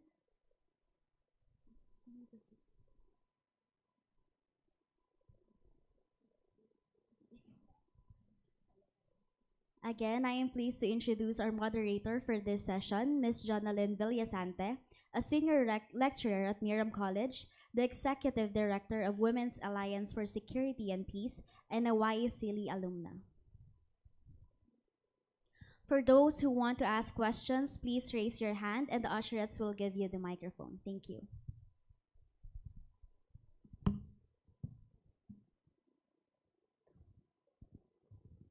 Good afternoon, everyone. Thank you for joining us today in discussing this crucial topic, securing the nation, women's leadership in national security and cybersecurity. I'm honored to facilitate today's session alongside with our esteemed panelists who have not only broken the ceilings but in the field of cybersecurity, but also contributed so much change in this very important domain. So let's begin with some light questions. I would like to ask our panelists about their journey on how they become part of this cybersecurity field. Perhaps what motivated you to be in this field, and also considering the challenges faced by women in this traditionally male-dominated field. Could you share with our students who are mostly women, future women leaders of this country, how were you able to navigate the power structure, power barriers, or power dynamics as you try to make significant contribution in the field of both cybersecurity and national security? Perhaps we can start with Colonel Francel. Thank you. No, in my case, I've been used to being in a world dominated by men. I am the only girl of 4 siblings. So pag nag-away kami magkakapatid, suntukan talaga. And then I went to UST, joined civil engineering. So again, world dominated by men, and then joined PMA. 1,500 strong cadets and only a few females, mabibilang mo sa kamay, no? So we graduated 10 in our class, and then joined the army, again, world of men, and moving to STEM. So I'm a Signal Corps officer. Signal used to be Communications, Electronics, Information Systems, and so we revolutionized the digitalization of the Philippine Army during our time. So I graduated in the year 2000 as a second lieutenant. We were developing in-house our system. So nag-start ako developer, software development, no? Kasi lagi dapat bago ka mag-cyber may foundation ka. Ang foundation kasi niyan, it's an information system pag tinignan mo, no? So hardware, software, data, network, and peopleware. So that's the fusion of all. And cyber operations is the fusion of all of this. So I cannot say that I'm in cyber and I'm all-knowing. I still need to collaborate with others who are also part of cyber, but in different fields. So merong cyber na network yung focus niya, mayroong cyber na law ang focus niya. So iba-iba tayo ng and together we can accomplish great things if we work with one another. So walang higitan dito, no? Kanya-kanya kaming forte, so to speak. So as I said kanina, being babae, superpower natin yon, I guess. It should not be pulling us down, but of course, propelling us up to be heard. And of course, dapat may sense ka rin, no? You have to offer something to the table. And if they know you by that, it is your service reputation that will propel you to move forward. So, sabi ko kay ma'am, nandun ako sa Fort Magsaysay, nasa field duty ako, and for some reason, I was called to report to the general headquarters to serve as the face and the voice of the AFP. So I don't know why, but it is a position of trust, and sana mapanindigan natin to. And ang maganda doon, when I was introduced by our chief of staff, hindi niya binitawan yung cyber ko. I was introduced as the cyber woman. So ang guidance niya sa akin is not to let go of my cyber field, no, as a spokesperson, kasi public affairs na to, which is not really my line.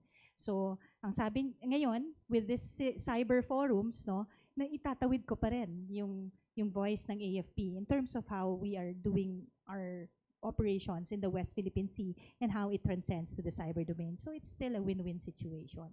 So sa mga kababaihan dyan, kaya nyo yan, no? Ano lang, lakasan ng loob lang. Do not feel like, ano ba, may term yun, ma'am, yung parang imposter syndrome. So don't feel that. Your experience will always propel you to move forward. How you are now, like kung second year ka, third year ka, experience ka na. Kasi, you're greater than the first year na. So do not feel that you're an imposter by that. Your experience would always propel you to move to greater heights. So yun na yung pinaka-foundation nyo. Thank you. Thank you. Well, just like Colonel Francel, I grew up as an only daughter, only girl in two male siblings, and I'm in the middle child. And growing up, I was running along, biking around with the barkada of my brothers, no.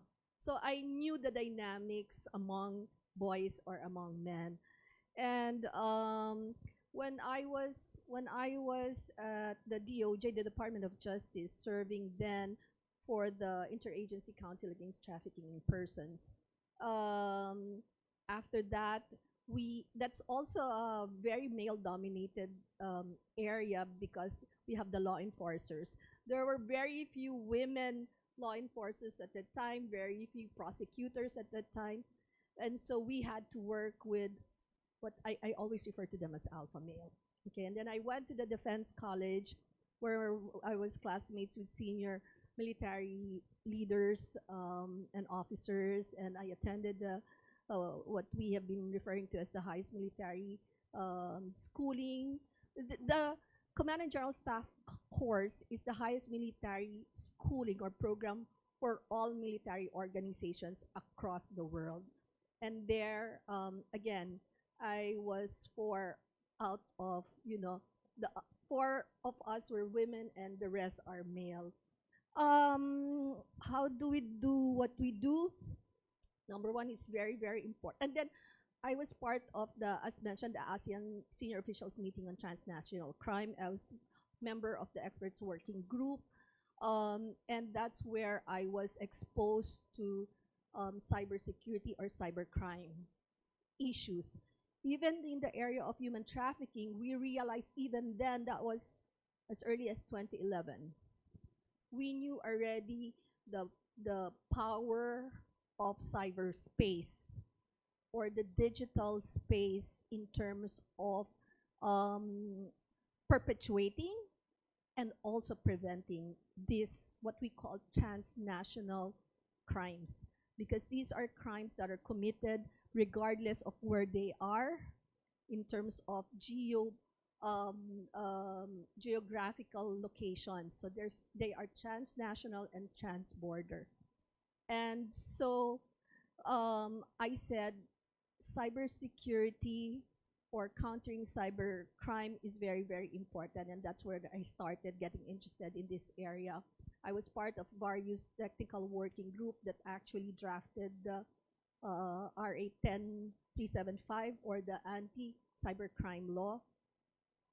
And how do we thrive in a male-dominated sector or world?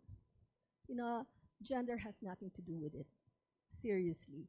It is only a bonus that if you are beautiful or you're a lady and you conduct yourself as one, it is 1 foot forward. It is an advantage. But really, in a male-dominated sector, what is more critical and important is your competency, your credibility, and your authenticity, ladies. And to the men, I hope you will also recognize that from the women. So at some point, they will look at you initially as a woman, obviously, because of the physical differences. But later on, that will blur out. If the men will recognize and will see that you have the competency equal or even better than theirs, and you have built your credibility in this particular area of interest or expertise, and that you are authentic or sincere, or you're not trying to project yourself as anything else more than your level of capabilities. So I think that's essentially how I did it. Thank you. For me, honestly, on a uniform perspective, it was the only vacant position for my promotion. So the chief of the legal affairs division of the anti-cybercrime group was then vacant. So I had to transfer to that position to be able to be promoted. But when I was assigned as the officer in charge then of the anti-cybercrime group, I saw the many gaps and challenges in cybercrime investigation. So I had to help the group to address these dilemmas. So I wanted to have a framework for the investigators to be able to have these protocols on how they would investigate cybercrime, because there was no guidelines for cybercrime investigation even up to this date. So we have requested the Department of Justice to draft the guidelines on cybercrime investigation and prosecution. So for the Philippine National Police, I have initiated the preparation of the primer on cybercrime investigation. So nanggaling po sa female yung drafting of the primer on cybercrime investigation. So as what moms have said, so it's not really the gender, but it's the service reputation, your competency to do what you can help to the organization. So kung kaya mo namang gawin based on your capabilities, then you have to help the agency. So there is something that kasi I'm a lawyer by profession.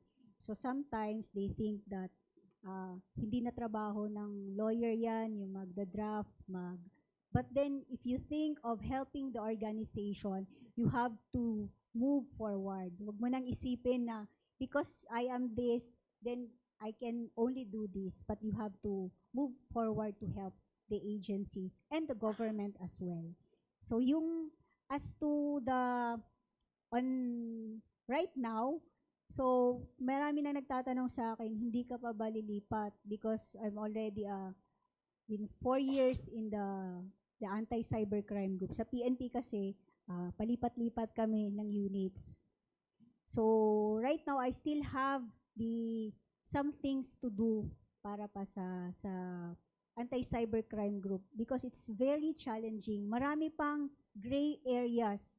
And also sa international, kasi international students to, because cybercrime, cybersecurity is borderless, in the future, you can help us in how to investigate cybercrime. So that's the dilemma right now on investigation of cybercrime, considering it is borderless in nature.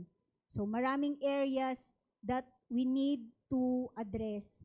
So kagaya, for example lang, on the libel cases, so marami tayong nakikita ngayon, Facebook, sa mga libel issues. But then, we cannot send cyber warrant to meta platforms because libel is not punishable in the US. So we will investigate based on our capacity dito lang sa Philippines. So with sa dummy account, we cannot direct meta platforms to disclose any information. So yan yung mga dilemma on an international aspect on cybercrime investigation and also cybersecurity kung meron tayong mga hackers outside the country. So yan yung on a foreign affairs, paano tayo ma-facilitate yung investigation natin. Thank you. Thank you so much for sharing your inspiring stories. I believe my students are already looking up to you and very much inspired, as some of them will be graduating soon and would like to be part of this cybersecurity field. So moving on from your personal journey to a broader national security perspective. So in your introductions and opening remarks earlier, and you've mentioned about government initiatives, what your offices are doing in order to protect our citizens from cybersecurity, cyber threats. You've also mentioned about your research, about your personal advocacies. So I just want to focus the discussion a little bit on policy, because all of you are into policy making and policy implementation as well. So do you think that we have enough cybersecurity laws here in the Philippines? Do you think we need to, and not just cybersecurity laws, also laws that empower women to be, to help promote national security? Because we have to take note that this month is not only a month for cybersecurity awareness, but we are also commemorating the 25th anniversary of the adoption of the UN Security Council Resolution 1325, which is the Women, Peace and Security agenda.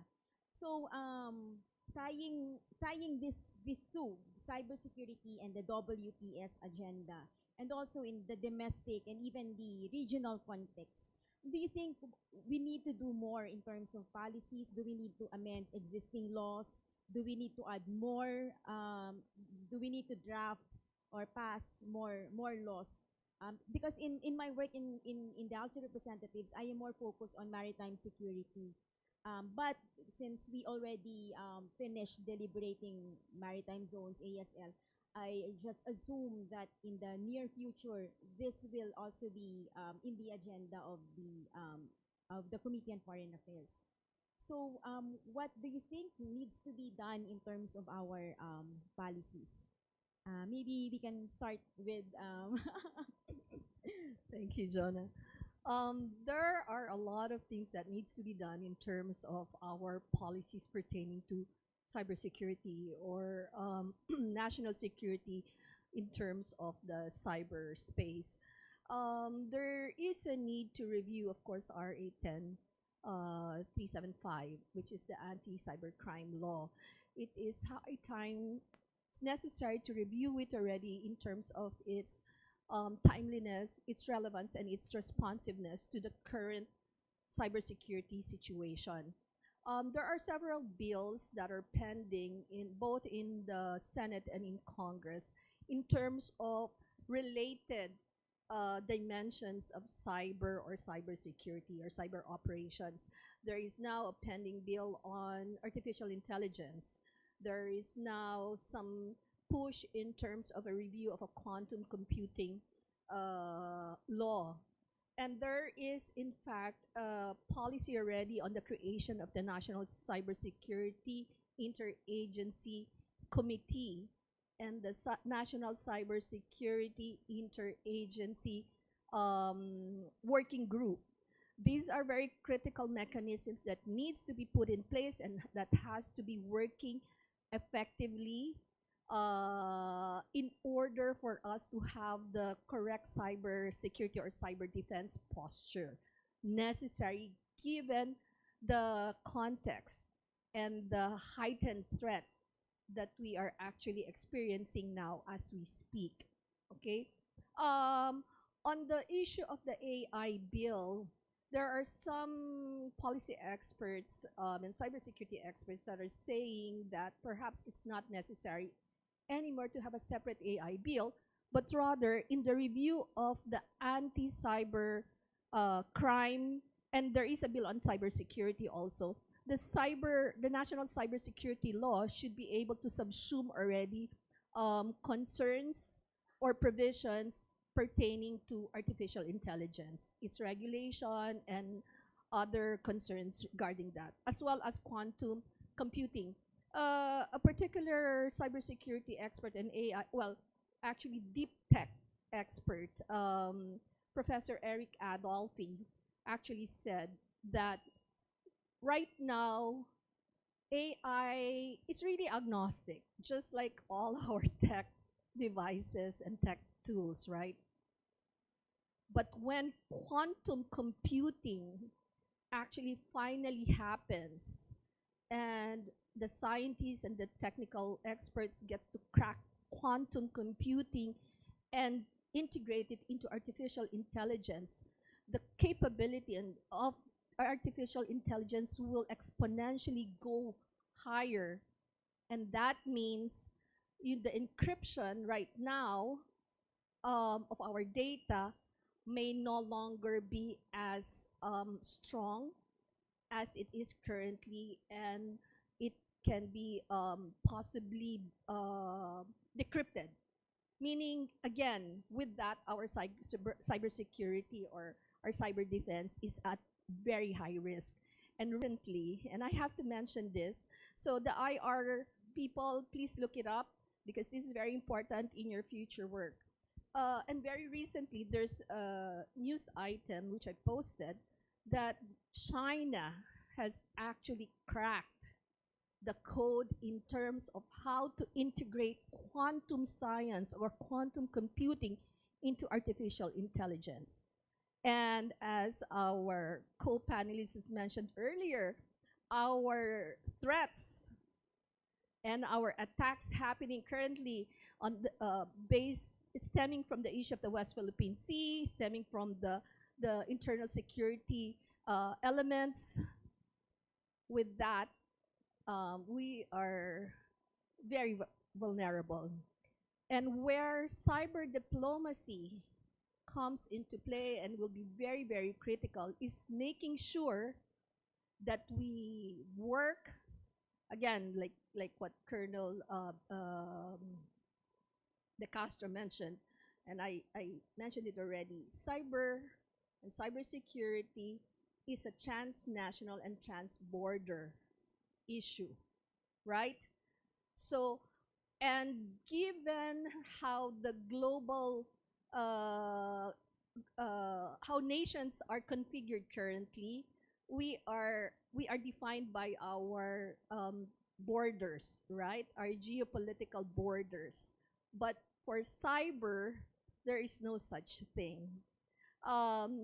Experts who worked on the Tallinn manuals, among other things, the NIST has a new version now. It says, we need to work together. Cooperation is very critical in addressing cybersecurity and ensuring cyber resiliency for all nations to de-escalate any tension that can provoke hot conflicts. Hot conflicts is kinetic warfare, in shooting wars. But we don't think we're going there anymore because everything is, we are at risk and our vulnerability is already in the fact that our economies is highly digitized and we're highly connected.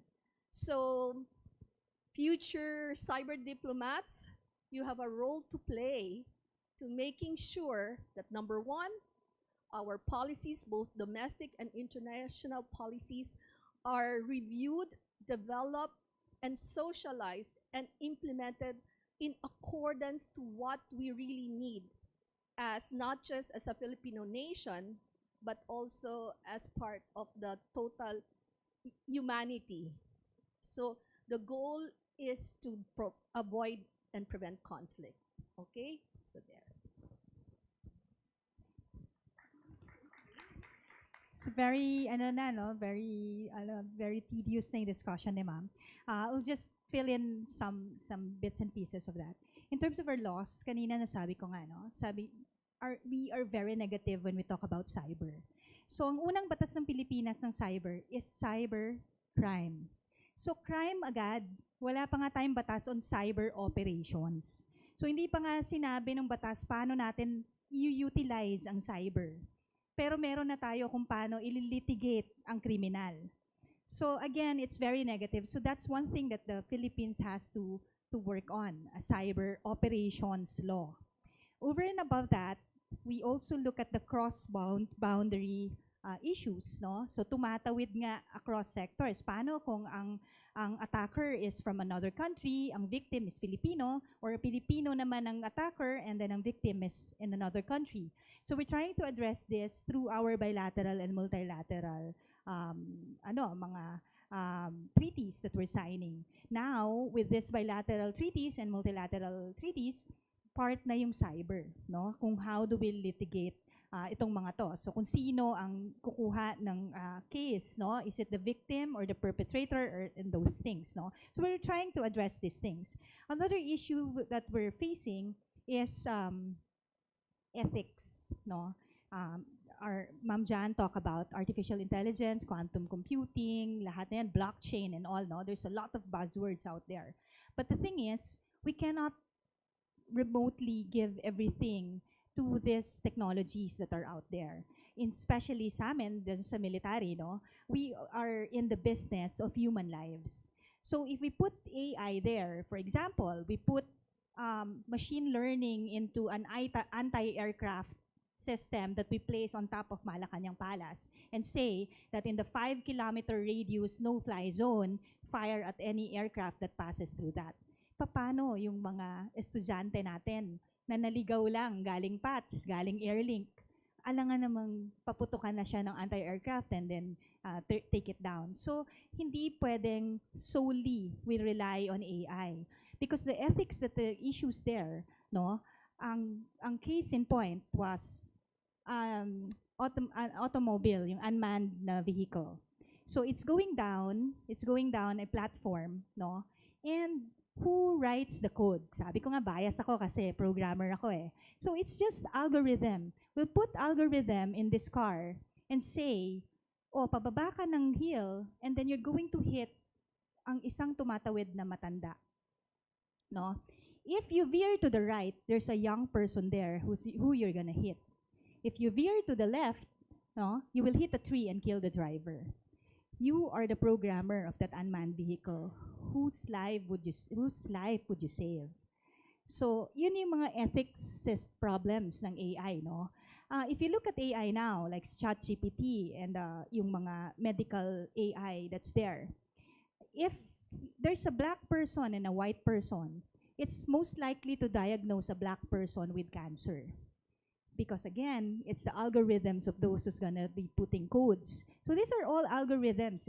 So it's very easy to say that we use AI for practically anything and everything, but it's gonna be based on the programmer's perspective on how they would be writing algorithms.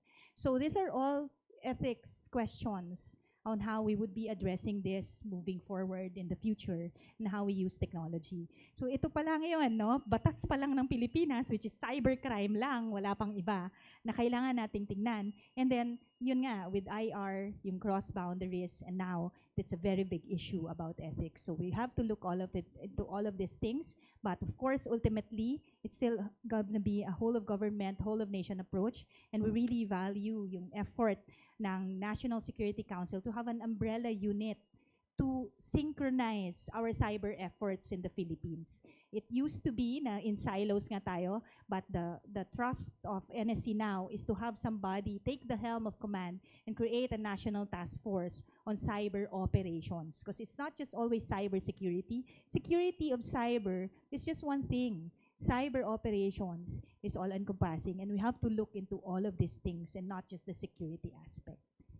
Thank you. Nasagot na nila, ma'am. Okay. I will just add that we have an existing National Cybersecurity Plan 2023 to 2028. So it's the DICT which is the implementing agency for this. And as to the pending bills, there is a National Cybersecurity Bill pending, I think, in the House and the Senate. And we also have efforts for the amendment of RA 10175 or the Cybercrime Prevention Act So the PNP has also been submitting our proposals to the Department of Justice and also to NICA to help us on these legislative proposals to amend the cybercrime law. And this will address one of the provisions that we would want to amend is to allow the law enforcement to file cases in the absence of the victims. Kasi it is borderless. So even if we have international documents, we have treaties, we go through MLAT. MLAT is a long process for investigation. It would take us 6 months to 1 year for an MLAT to go out of the DOJ, and even if we receive whether a compliance from the counterpart state. So we have proposed that for cybercrime investigation cases, the layas are authorized to file in the absence of the victim. Kasi right now, in our present setup, kailangan yung victim pupunta talaga sa prosecutor to take oath. Pupunta, mag-a-attend sa court hearings during the trial.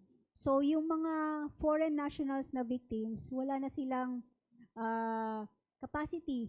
Kailangan pa nilang pumunta dito para mag-appear. So it's a very difficult for purposes of prosecution. So since walang nagpa-file ng cases, yung mga syndicates nagpo-prosper, so nagko-continue pa rin sila, nagko-commit ng crimes.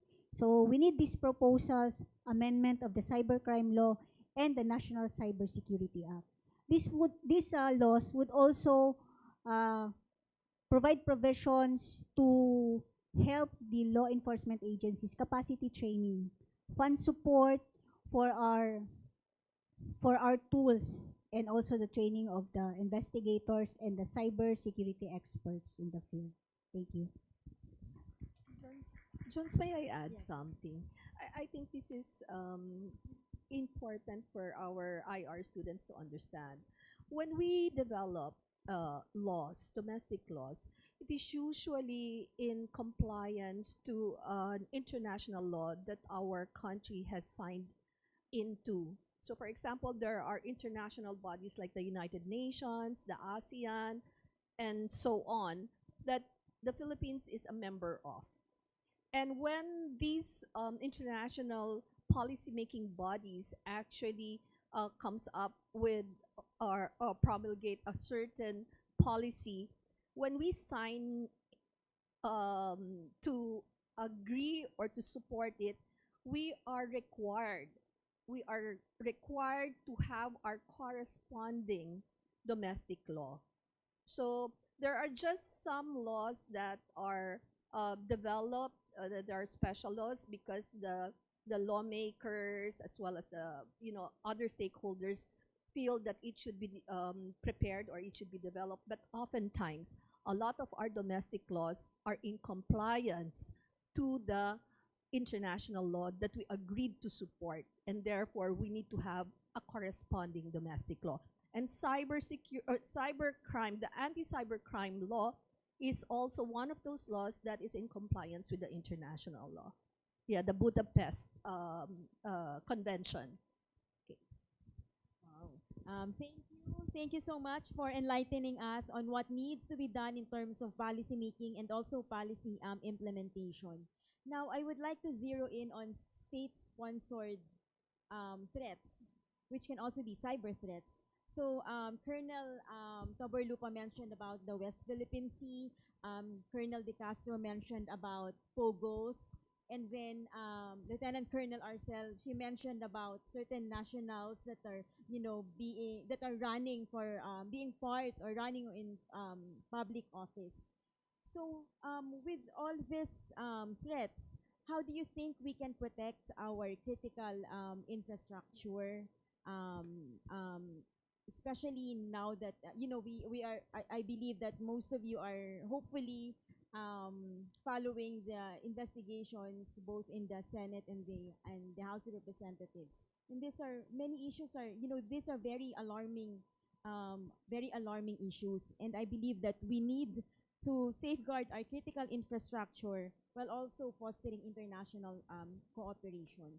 So any insights or recommendation about on how we can protect our infrastructure?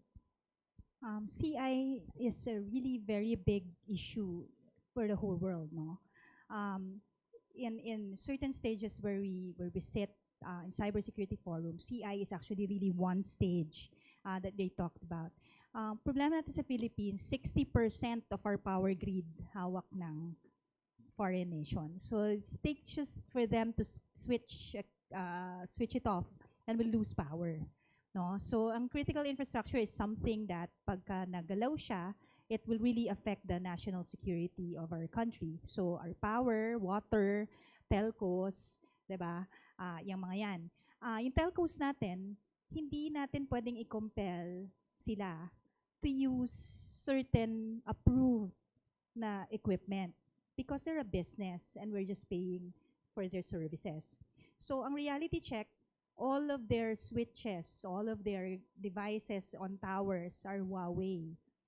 And ang alam natin dyan, no, we're not promoting, to put into context, we're not promoting xenophobia and racism against China. We're not against China. We're against the CCP, which is only a small part of China. So yung CCP Communist Party, no, they deem that all Chinese businesses should give data and information and intelligence to the CCP.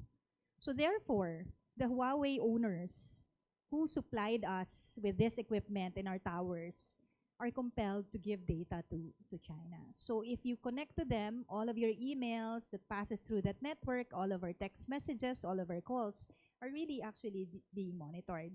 So anong pwede natin gawin? Dahil yun talaga yung super highway na dinadaanan ng data natin eh.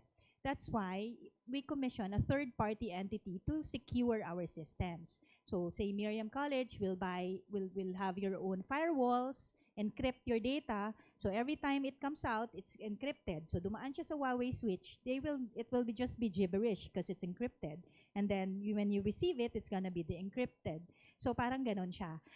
We really need to look into how we address these things. And same is true with our critical infrastructures.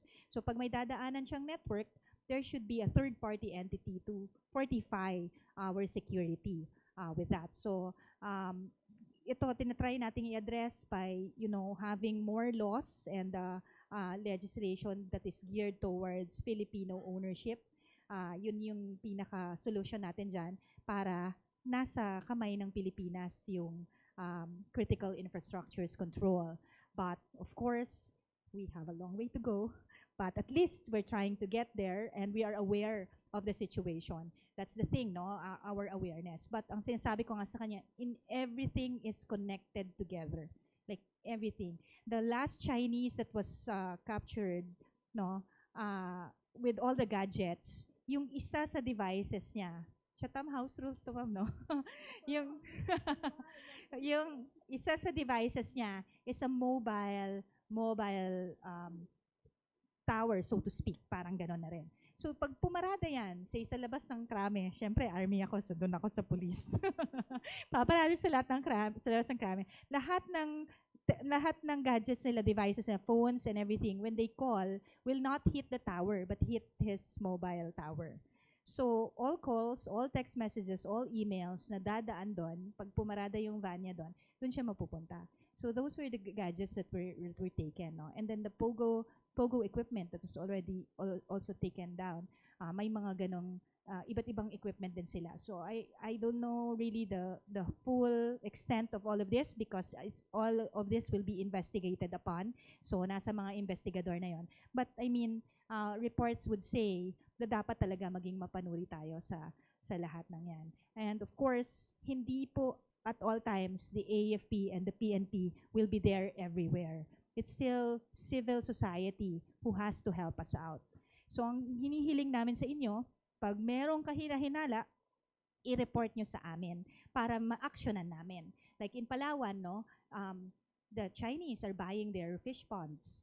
No? Kesa naman pa ako dyan, pagkukubra na lang ako ng kita. But collectively, it will be owned by them, and that's West Philippine Sea we're talking about. And if it's gonna be owned by so paano natin makokontrol?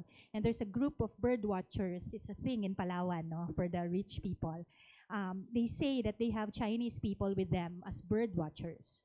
But the areas where these people go to are not really places where you will see these birds with a very good view. So bakit humihiwalay sila from the normal route na tinatahak ng mga gusto talagang makapag-bird watching? So those things, no? But the thing is, saan namin i-report pag may alam kaming ganito? So yung mga ganon, we're working with the PNP and other law enforcement agencies on how we can have this mechanism of civil society reporting these cases, and we will be doing our role accordingly. So lahat po ng ito nandyan, but if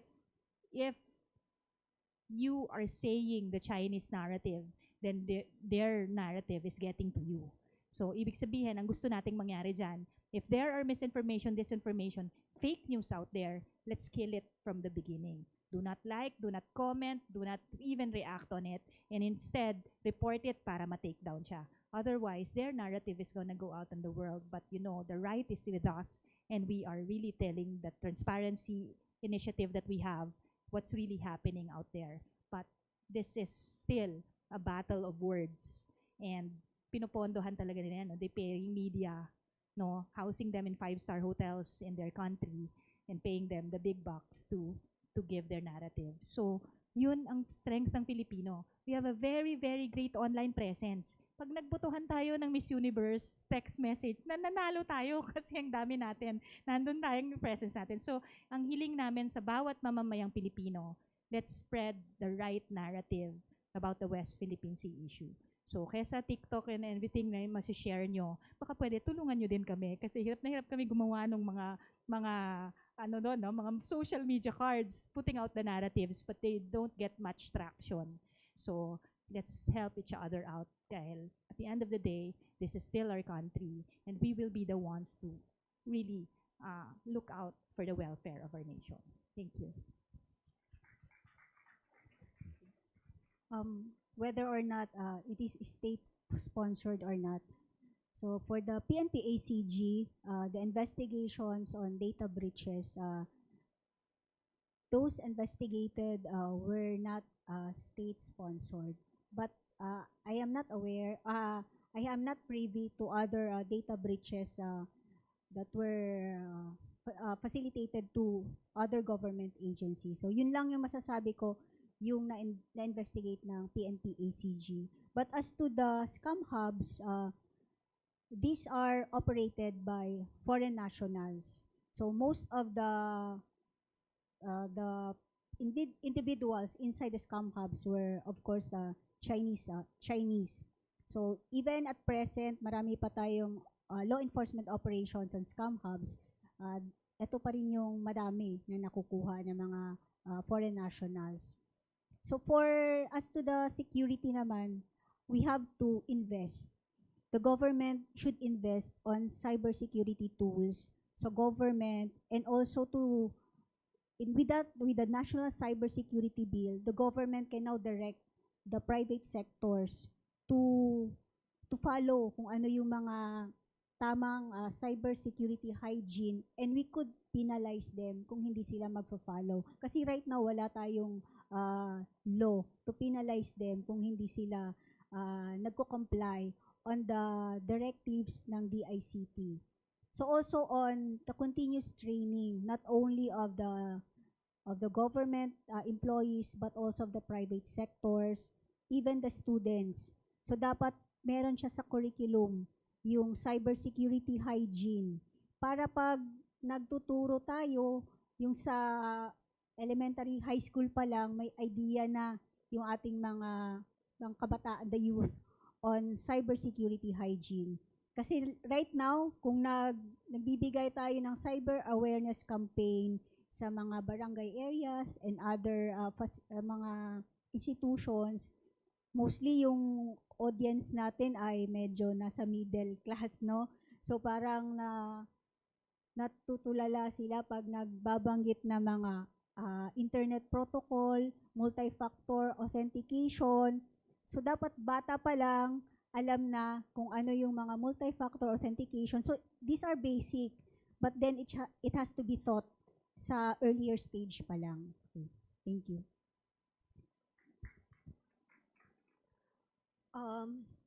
In the aspect of protecting our critical infrastructures and critical communication infrastructure, your roles as civil society or regular citizens is very important.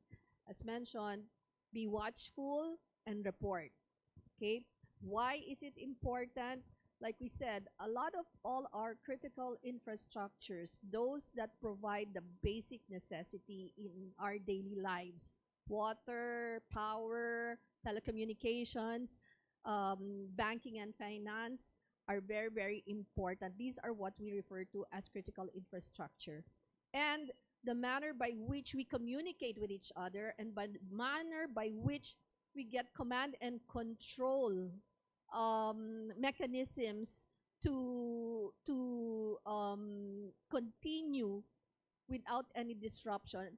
The protection and the security of our critical communication infrastructure is very important. There are a lot of different government groups, law enforcement units, and defense units that are working on this. But again, our people on the ground, our regular citizens, are the most important of all in ensuring that all this critical infrastructure and critical communication infrastructures are secured from any form of threat that will disrupt its operation. Remember, guys, the threat is not only limited to the technical aspect of it, which were mentioned earlier in terms of where and what brands or makers we should buy, but really oftentimes in cybersecurity and cyber operations, it's the human factor that is the weakest link. And there is such thing in cybersecurity or cyber operations that we call cyber sociology or social engineering.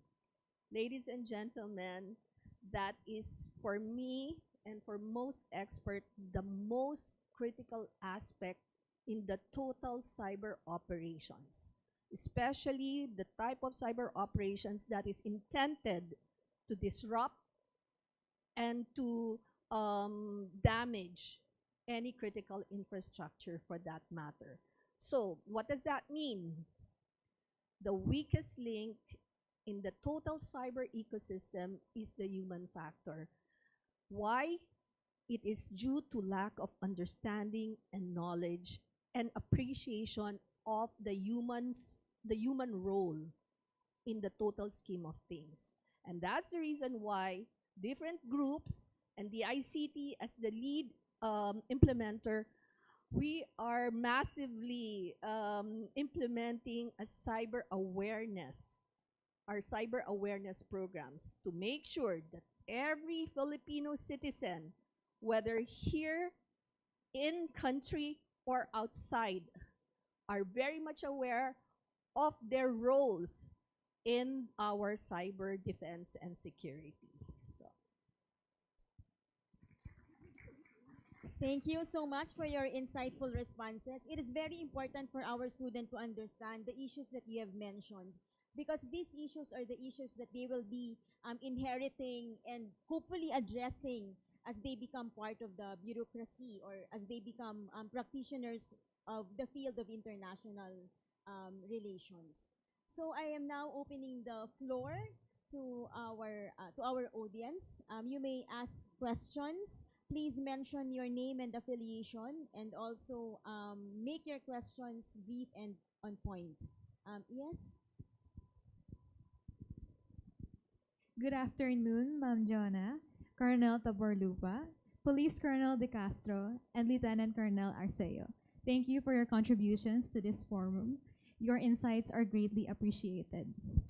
My name is Morgana Villamil. I'm a first-year international studies student.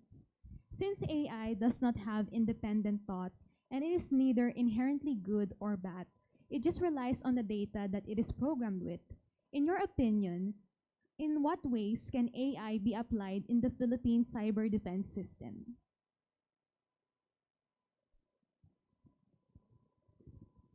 Okay. Thank you, ma'am, for that very important question. All right. First of all, the thought, the initial thought that AI is neutral, it's agnostic to a certain degree, it's neither good nor bad, may be true at the initial stage, right? Remember how AI works. It gathers all the information in the cloud or in the cyberspace, and it processes it depending on what the question or the problem being posted is concerned, right? But take note that not everything in cyberspace in terms of data or information is accurate, correct, or right, isn't it? Do you agree? Yes po. Diba? You put out a lot of stuff out there, right? And you know these are not either right, correct, or precise even, or appropriate, in fact. And so therefore, but that is the mechanism, but that is how artificial intelligence works. And so therefore, what is the point now? It is incumbent, again, it's the human factor that defines how AI is going to be. Given how the AI, according to experts, technical experts, are configured now, it is, kumbaga, the Pandora's box has been opened, right? You know this. In other words, the artificial intelligence and machine learning is already learning on its own.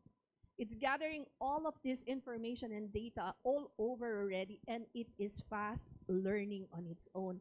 And with quantum computing, even faster. So now, the risk, or what is worrisome, is at the time when artificial intelligence reaches a point when it is thinking on its own, and its thinking is fueled by all of this information that may not be right or appropriate that it gathered from the cyberspace, then there is that risk to us as humans. So that is where what we have been saying for over and over, that is where our roles as citizens need to be, it's very important that our vigilance and our deliberateness, our mindfulness will be very, very important. Our mindfulness in terms of what we put out in cyberspace, because at some point, the artificial intelligence will get that and process it, and might process it as the right thing or the correct thing. So I hope I answered your question. Thank you so much po. I have another question. It will be my last. Okay. Um, okay po. Although pogos are banned, there has been a sudden surge in online gambling apps and websites. There are even billboards and advertisements with celebrity endorsements.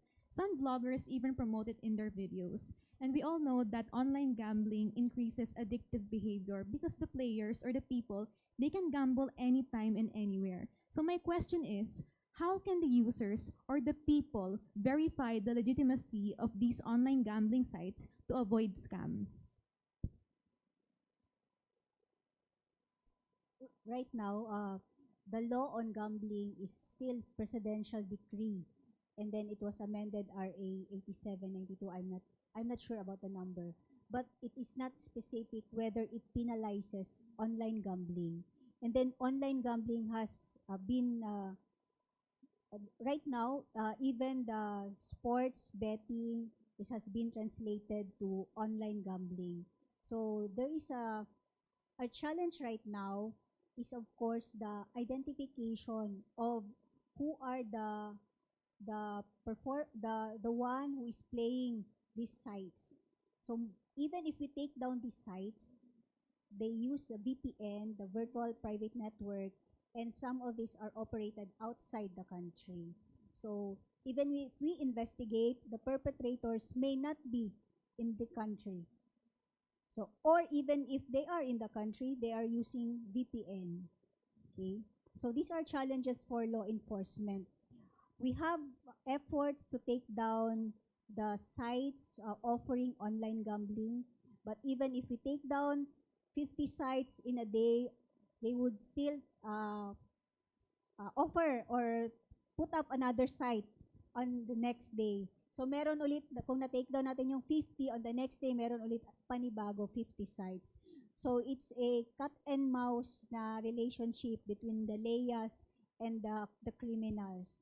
So kaya yung on the part of the law enforcers, we are requesting the government to provide funds for us to be able to secure the cybersecurity tools para mas madali natin siyang ma-identify yung mga perpetrators, and also the need for laws to amend the gambling law. Kasi sa Philippines kasi meron pa tayong certain sections that we allow gambling. But in other countries, bawal talaga yung gambling. Kaya yung sa China, bawal yung gambling. Kaya sila pumupunta dito. Kasi inallow natin sila. So, but then, sa start pa lang, we were advised that POGOs would not be beneficial because of the intricacies of the POGO hubs. So, even if it is a POGO or even internet gaming licensee, as we is called now, yung the scheme within that POGO hubs is investment scam, romance scam, cryptocurrency scam.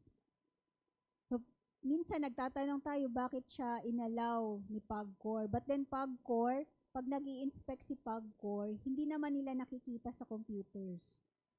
So, in one of our operations, nandun pa lang kami sa gate, and then there was already to serve the warrant. But then, meron pala silang music. So, that would signal that there was law enforcement outside. So, nagpe-play yung Chinese music, and then lahat ng computers, iba na yung nakaano sa screen. So, that's how difficult it is to investigate this online gambling.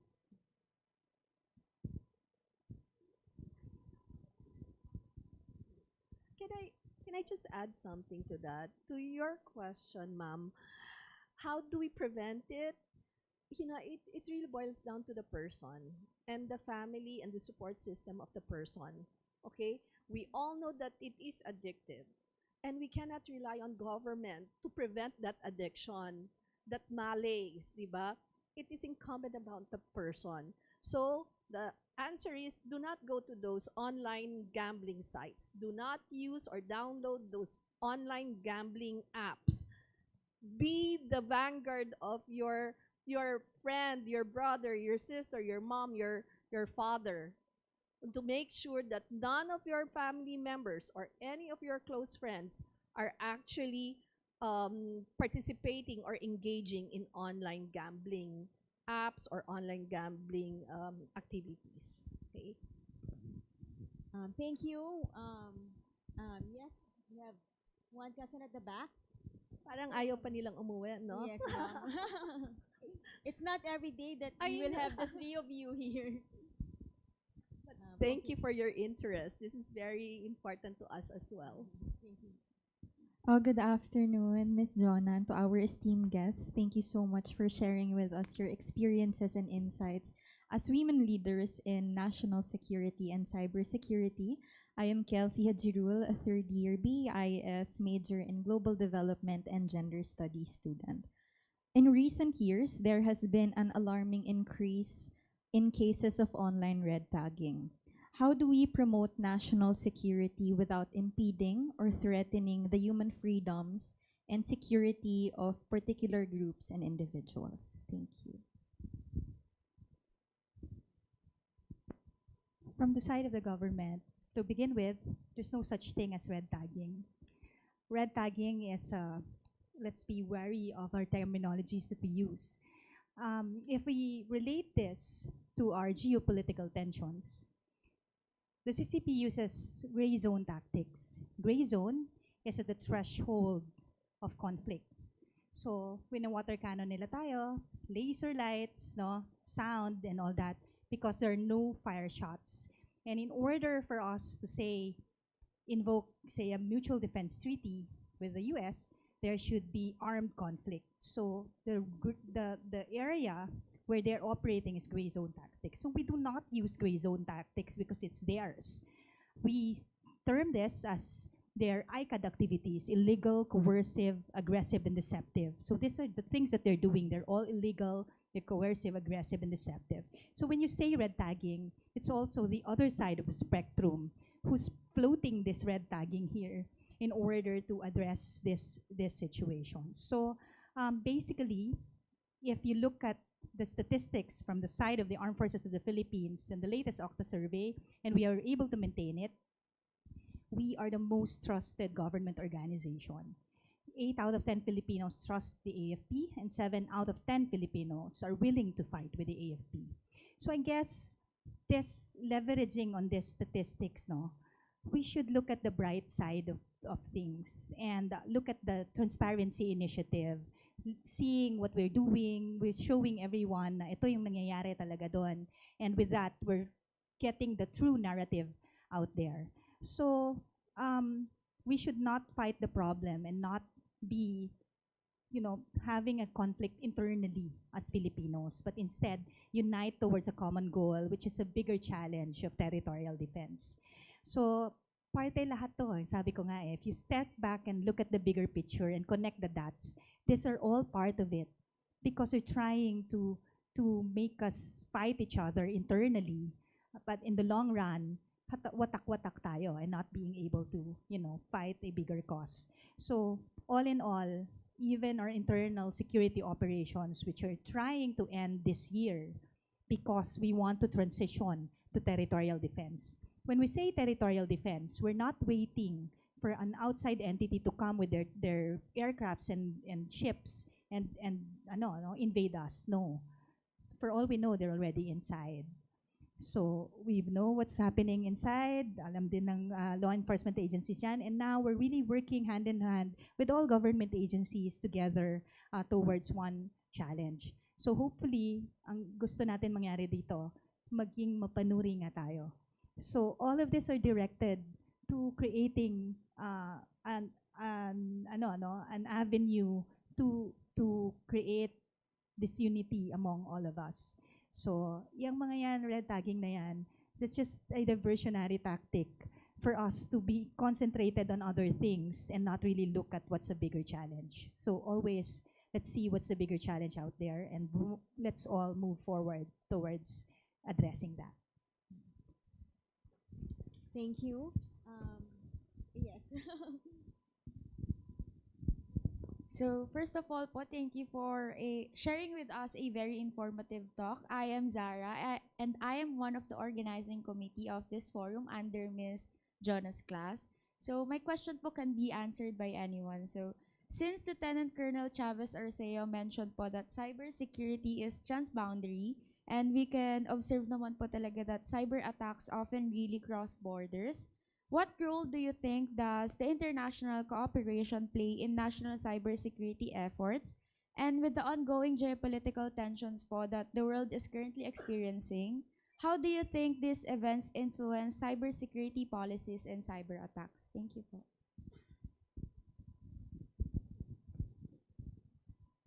Thank you. First of all, I'd like to congratulate your group for really successfully organizing this. Of course, obviously, you are being led and mentored by an equally brilliant woman leader and professor. Yes. No, I hope you're familiar with all the things that she is doing for the country, especially in the legislative sector. But anyway, again, congratulations. Thank you for that question. As IR students, I'm glad that you asked that question. International cooperation is very, very critical in the context or in the issue of cybersecurity or cyber operations, cyber defense. Let me tell you this. There is already an ongoing, we call it persistent exploitation of our networks by threat elements, okay? And so these threat elements, in some of the operations that I have been a part of, which I cannot discuss the details, we have found out that some of these attacks are actually, when we dug deeper in terms of the technical aspect of it, okay, again, there are certain attacks that when you look at the surface, it seems very benign and really not suspicious. But if you do a more intensive and deeper cyber forensic and cyber intelligence investigation, there were some that we realized and we found out were linked to certain state actors. And these state actors are those that are not members or partnered with our usual allies. So, given this, the question is how important is international relations, right? In all of this issue, it's very, very critical. Like I said, there are certain states that are pushing for the, well, we refer to it as balkanization of the cyberspace, where you will need already cyber visas to enter into certain geographical cyber zones. Parang it's like when you're traveling to another country, you will need visa to enter the country, right? Physically. There are certain state actors that are pushing at the international level, policy level, that they want already a similar mechanism. And when that happens, the basic nature of cyber operations or cyber per se will be diminished because its nature is really transborder and transnational, right? So yung flow of information has to be free and it should travel back and forth across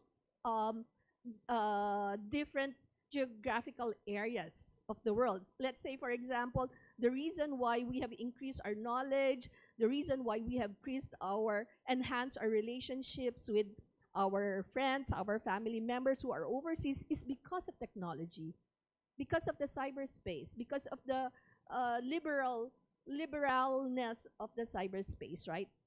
When this particular policy of pushing and diminishing or reducing the transnational or transborder nature of cyber, all of this will be minimized as well.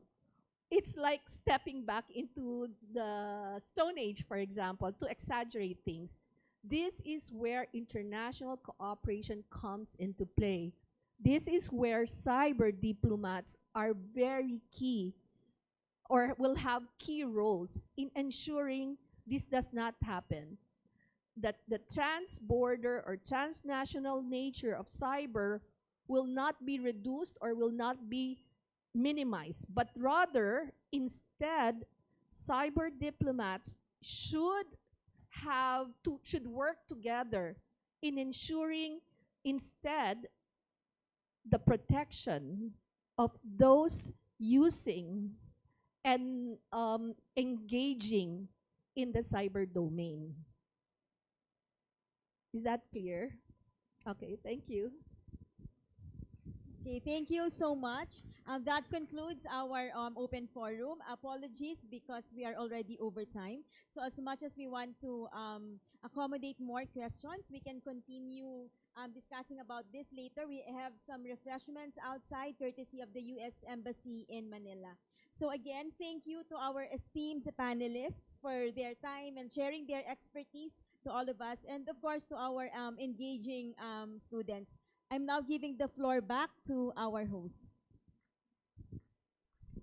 Thank you, Ms. Jonah, for expertly moderating our open forum, to our speakers for answering our questions, and to our participants for your questions and active participation. It is clear that the discussions we've had today resonate deeply, and your engagement enriches our dialogue on this critical issue. So before we conclude, I would like to invite our department chairperson, Dr. Mel, on the stage for the presentation of certificates and photo opportunity.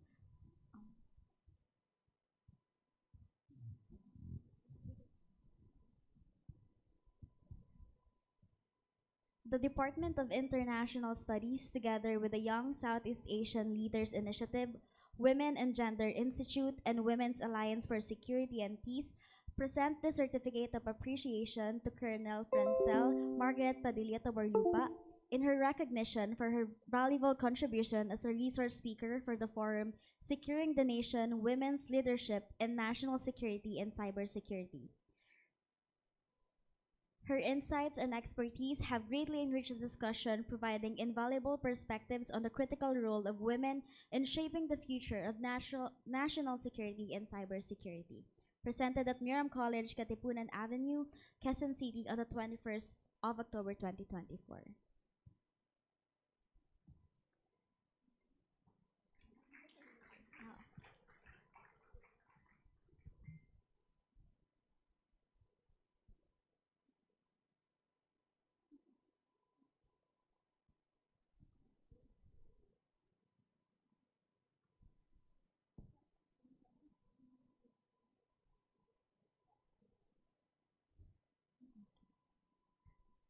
Again, the Department of International Studies, together with the Young Southeast Asian Leaders Initiative, Women and Gender Institute, and Women's Alliance for Security and Peace, present the Certificate of Appreciation to Police Colonel Nova G. De Castro in recognition of her valuable contribution as a resource speaker for the forum Securing the Nation, Women's Leadership in National Security and Cybersecurity.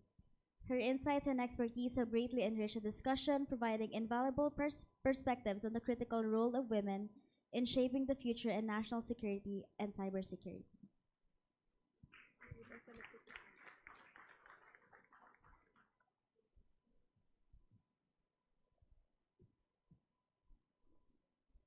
We would also like to present the Certificate of Appreciation to Lieutenant Colonel Janet Chavez Arceo for her recognition and valuable contribution as a resource speaker for the forum.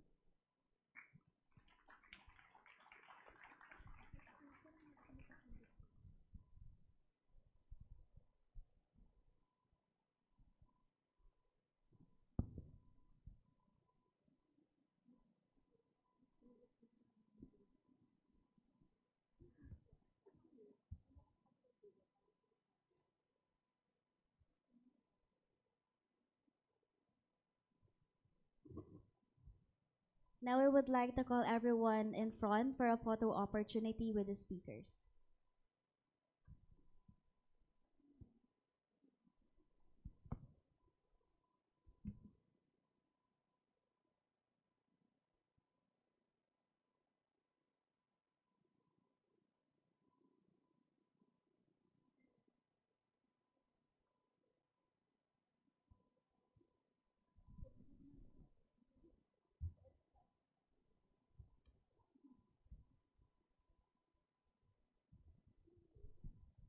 As we conclude this forum, I would like to invite our department chairperson, Dr. Melanie Reyes, to deliver the closing remarks. A warm round of applause.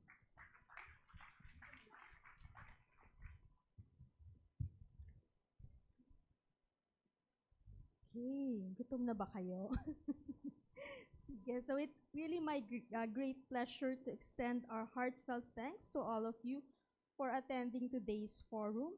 So this event could not have been possible without the invaluable support of our collaborators, the Young Southeast Asian Leaders Initiative, the Women and Gender Institute, and the Women's Alliance for Security and Peace. Your dedication to fostering leadership and advancing critical security discussions is truly commendable. I would also like to take this opportunity to acknowledge the hard work and commitment of the International Studies Society and the students of Ms. Joanna Villasante who have tirelessly contributed to making this forum a success. Your passion for engaging with crucial issues of peace and security truly shines through in every aspect of today's program. And of course, to our distinguished speakers, Colonel Franz Padilla Taborlupa, Police Colonel Nina Adova de Castro, Lieutenant Colonel Janet Chavez Arcea, maraming salamat po. Today, discussions have illuminated a powerful narrative that women are not just participants in cybersecurity and national defense, They are leaders and key actors in shaping the future. From the insightful presentations on the role of women in strengthening cyber defense within the armed forces, we have seen how women's perspectives are essential in ensuring the resilience and innovation of our defense systems. The experiences shared today revealed that women's leadership in this field enhances decision-making processes, brings diverse solutions to complex challenges, and promotes inclusive and holistic strategies to safeguard our national security. And of course, we have discussion on how law enforcement plays a critical role in combating cyber defense threats by investigating cyber crimes, enforcing cybersecurity laws, and protecting critical infrastructures. Our conversation on ASEAN cybersecurity and the role of women in regional security initiatives also highlighted the critical role women play in enhancing cooperation and collaboration across Southeast Asia. Cyber threats do not respect borders, and neither should our efforts to combat them. By empowering women within regional frameworks, we are not only increasing the effectiveness of cybersecurity initiatives, but also promoting a security architecture that is more inclusive and resilient. As we build bridges between nations, we must also build a foundation of equality and inclusion. So as we look to the future, the path forward is clear. We must continue to invest in inclusive leadership, ensuring that women are not only present, but also empowered to lead in the fields of cybersecurity and national security. So this means increasing opportunities for education, training, and mentorship for women, as well as promoting policies that encourage diversity at all levels of decision-making. Moreover, we must deepen regional and international cooperation, leveraging the strengths and insights of diverse voices to build a safer and more secured world. Women's leadership is crucial to this effort, and by fostering collaboration across nations and regions, we can effectively tackle the global challenges of cybersecurity. So once again, maraming salamat po sa ating collaborators, sa ating speakers, and everyone involved in this important dialogue. So together, let us continue to push boundaries, challenge norms, and build a future where cybersecurity and national defense are strengthened by the inclusive, diverse leadership of women. So maraming salamat.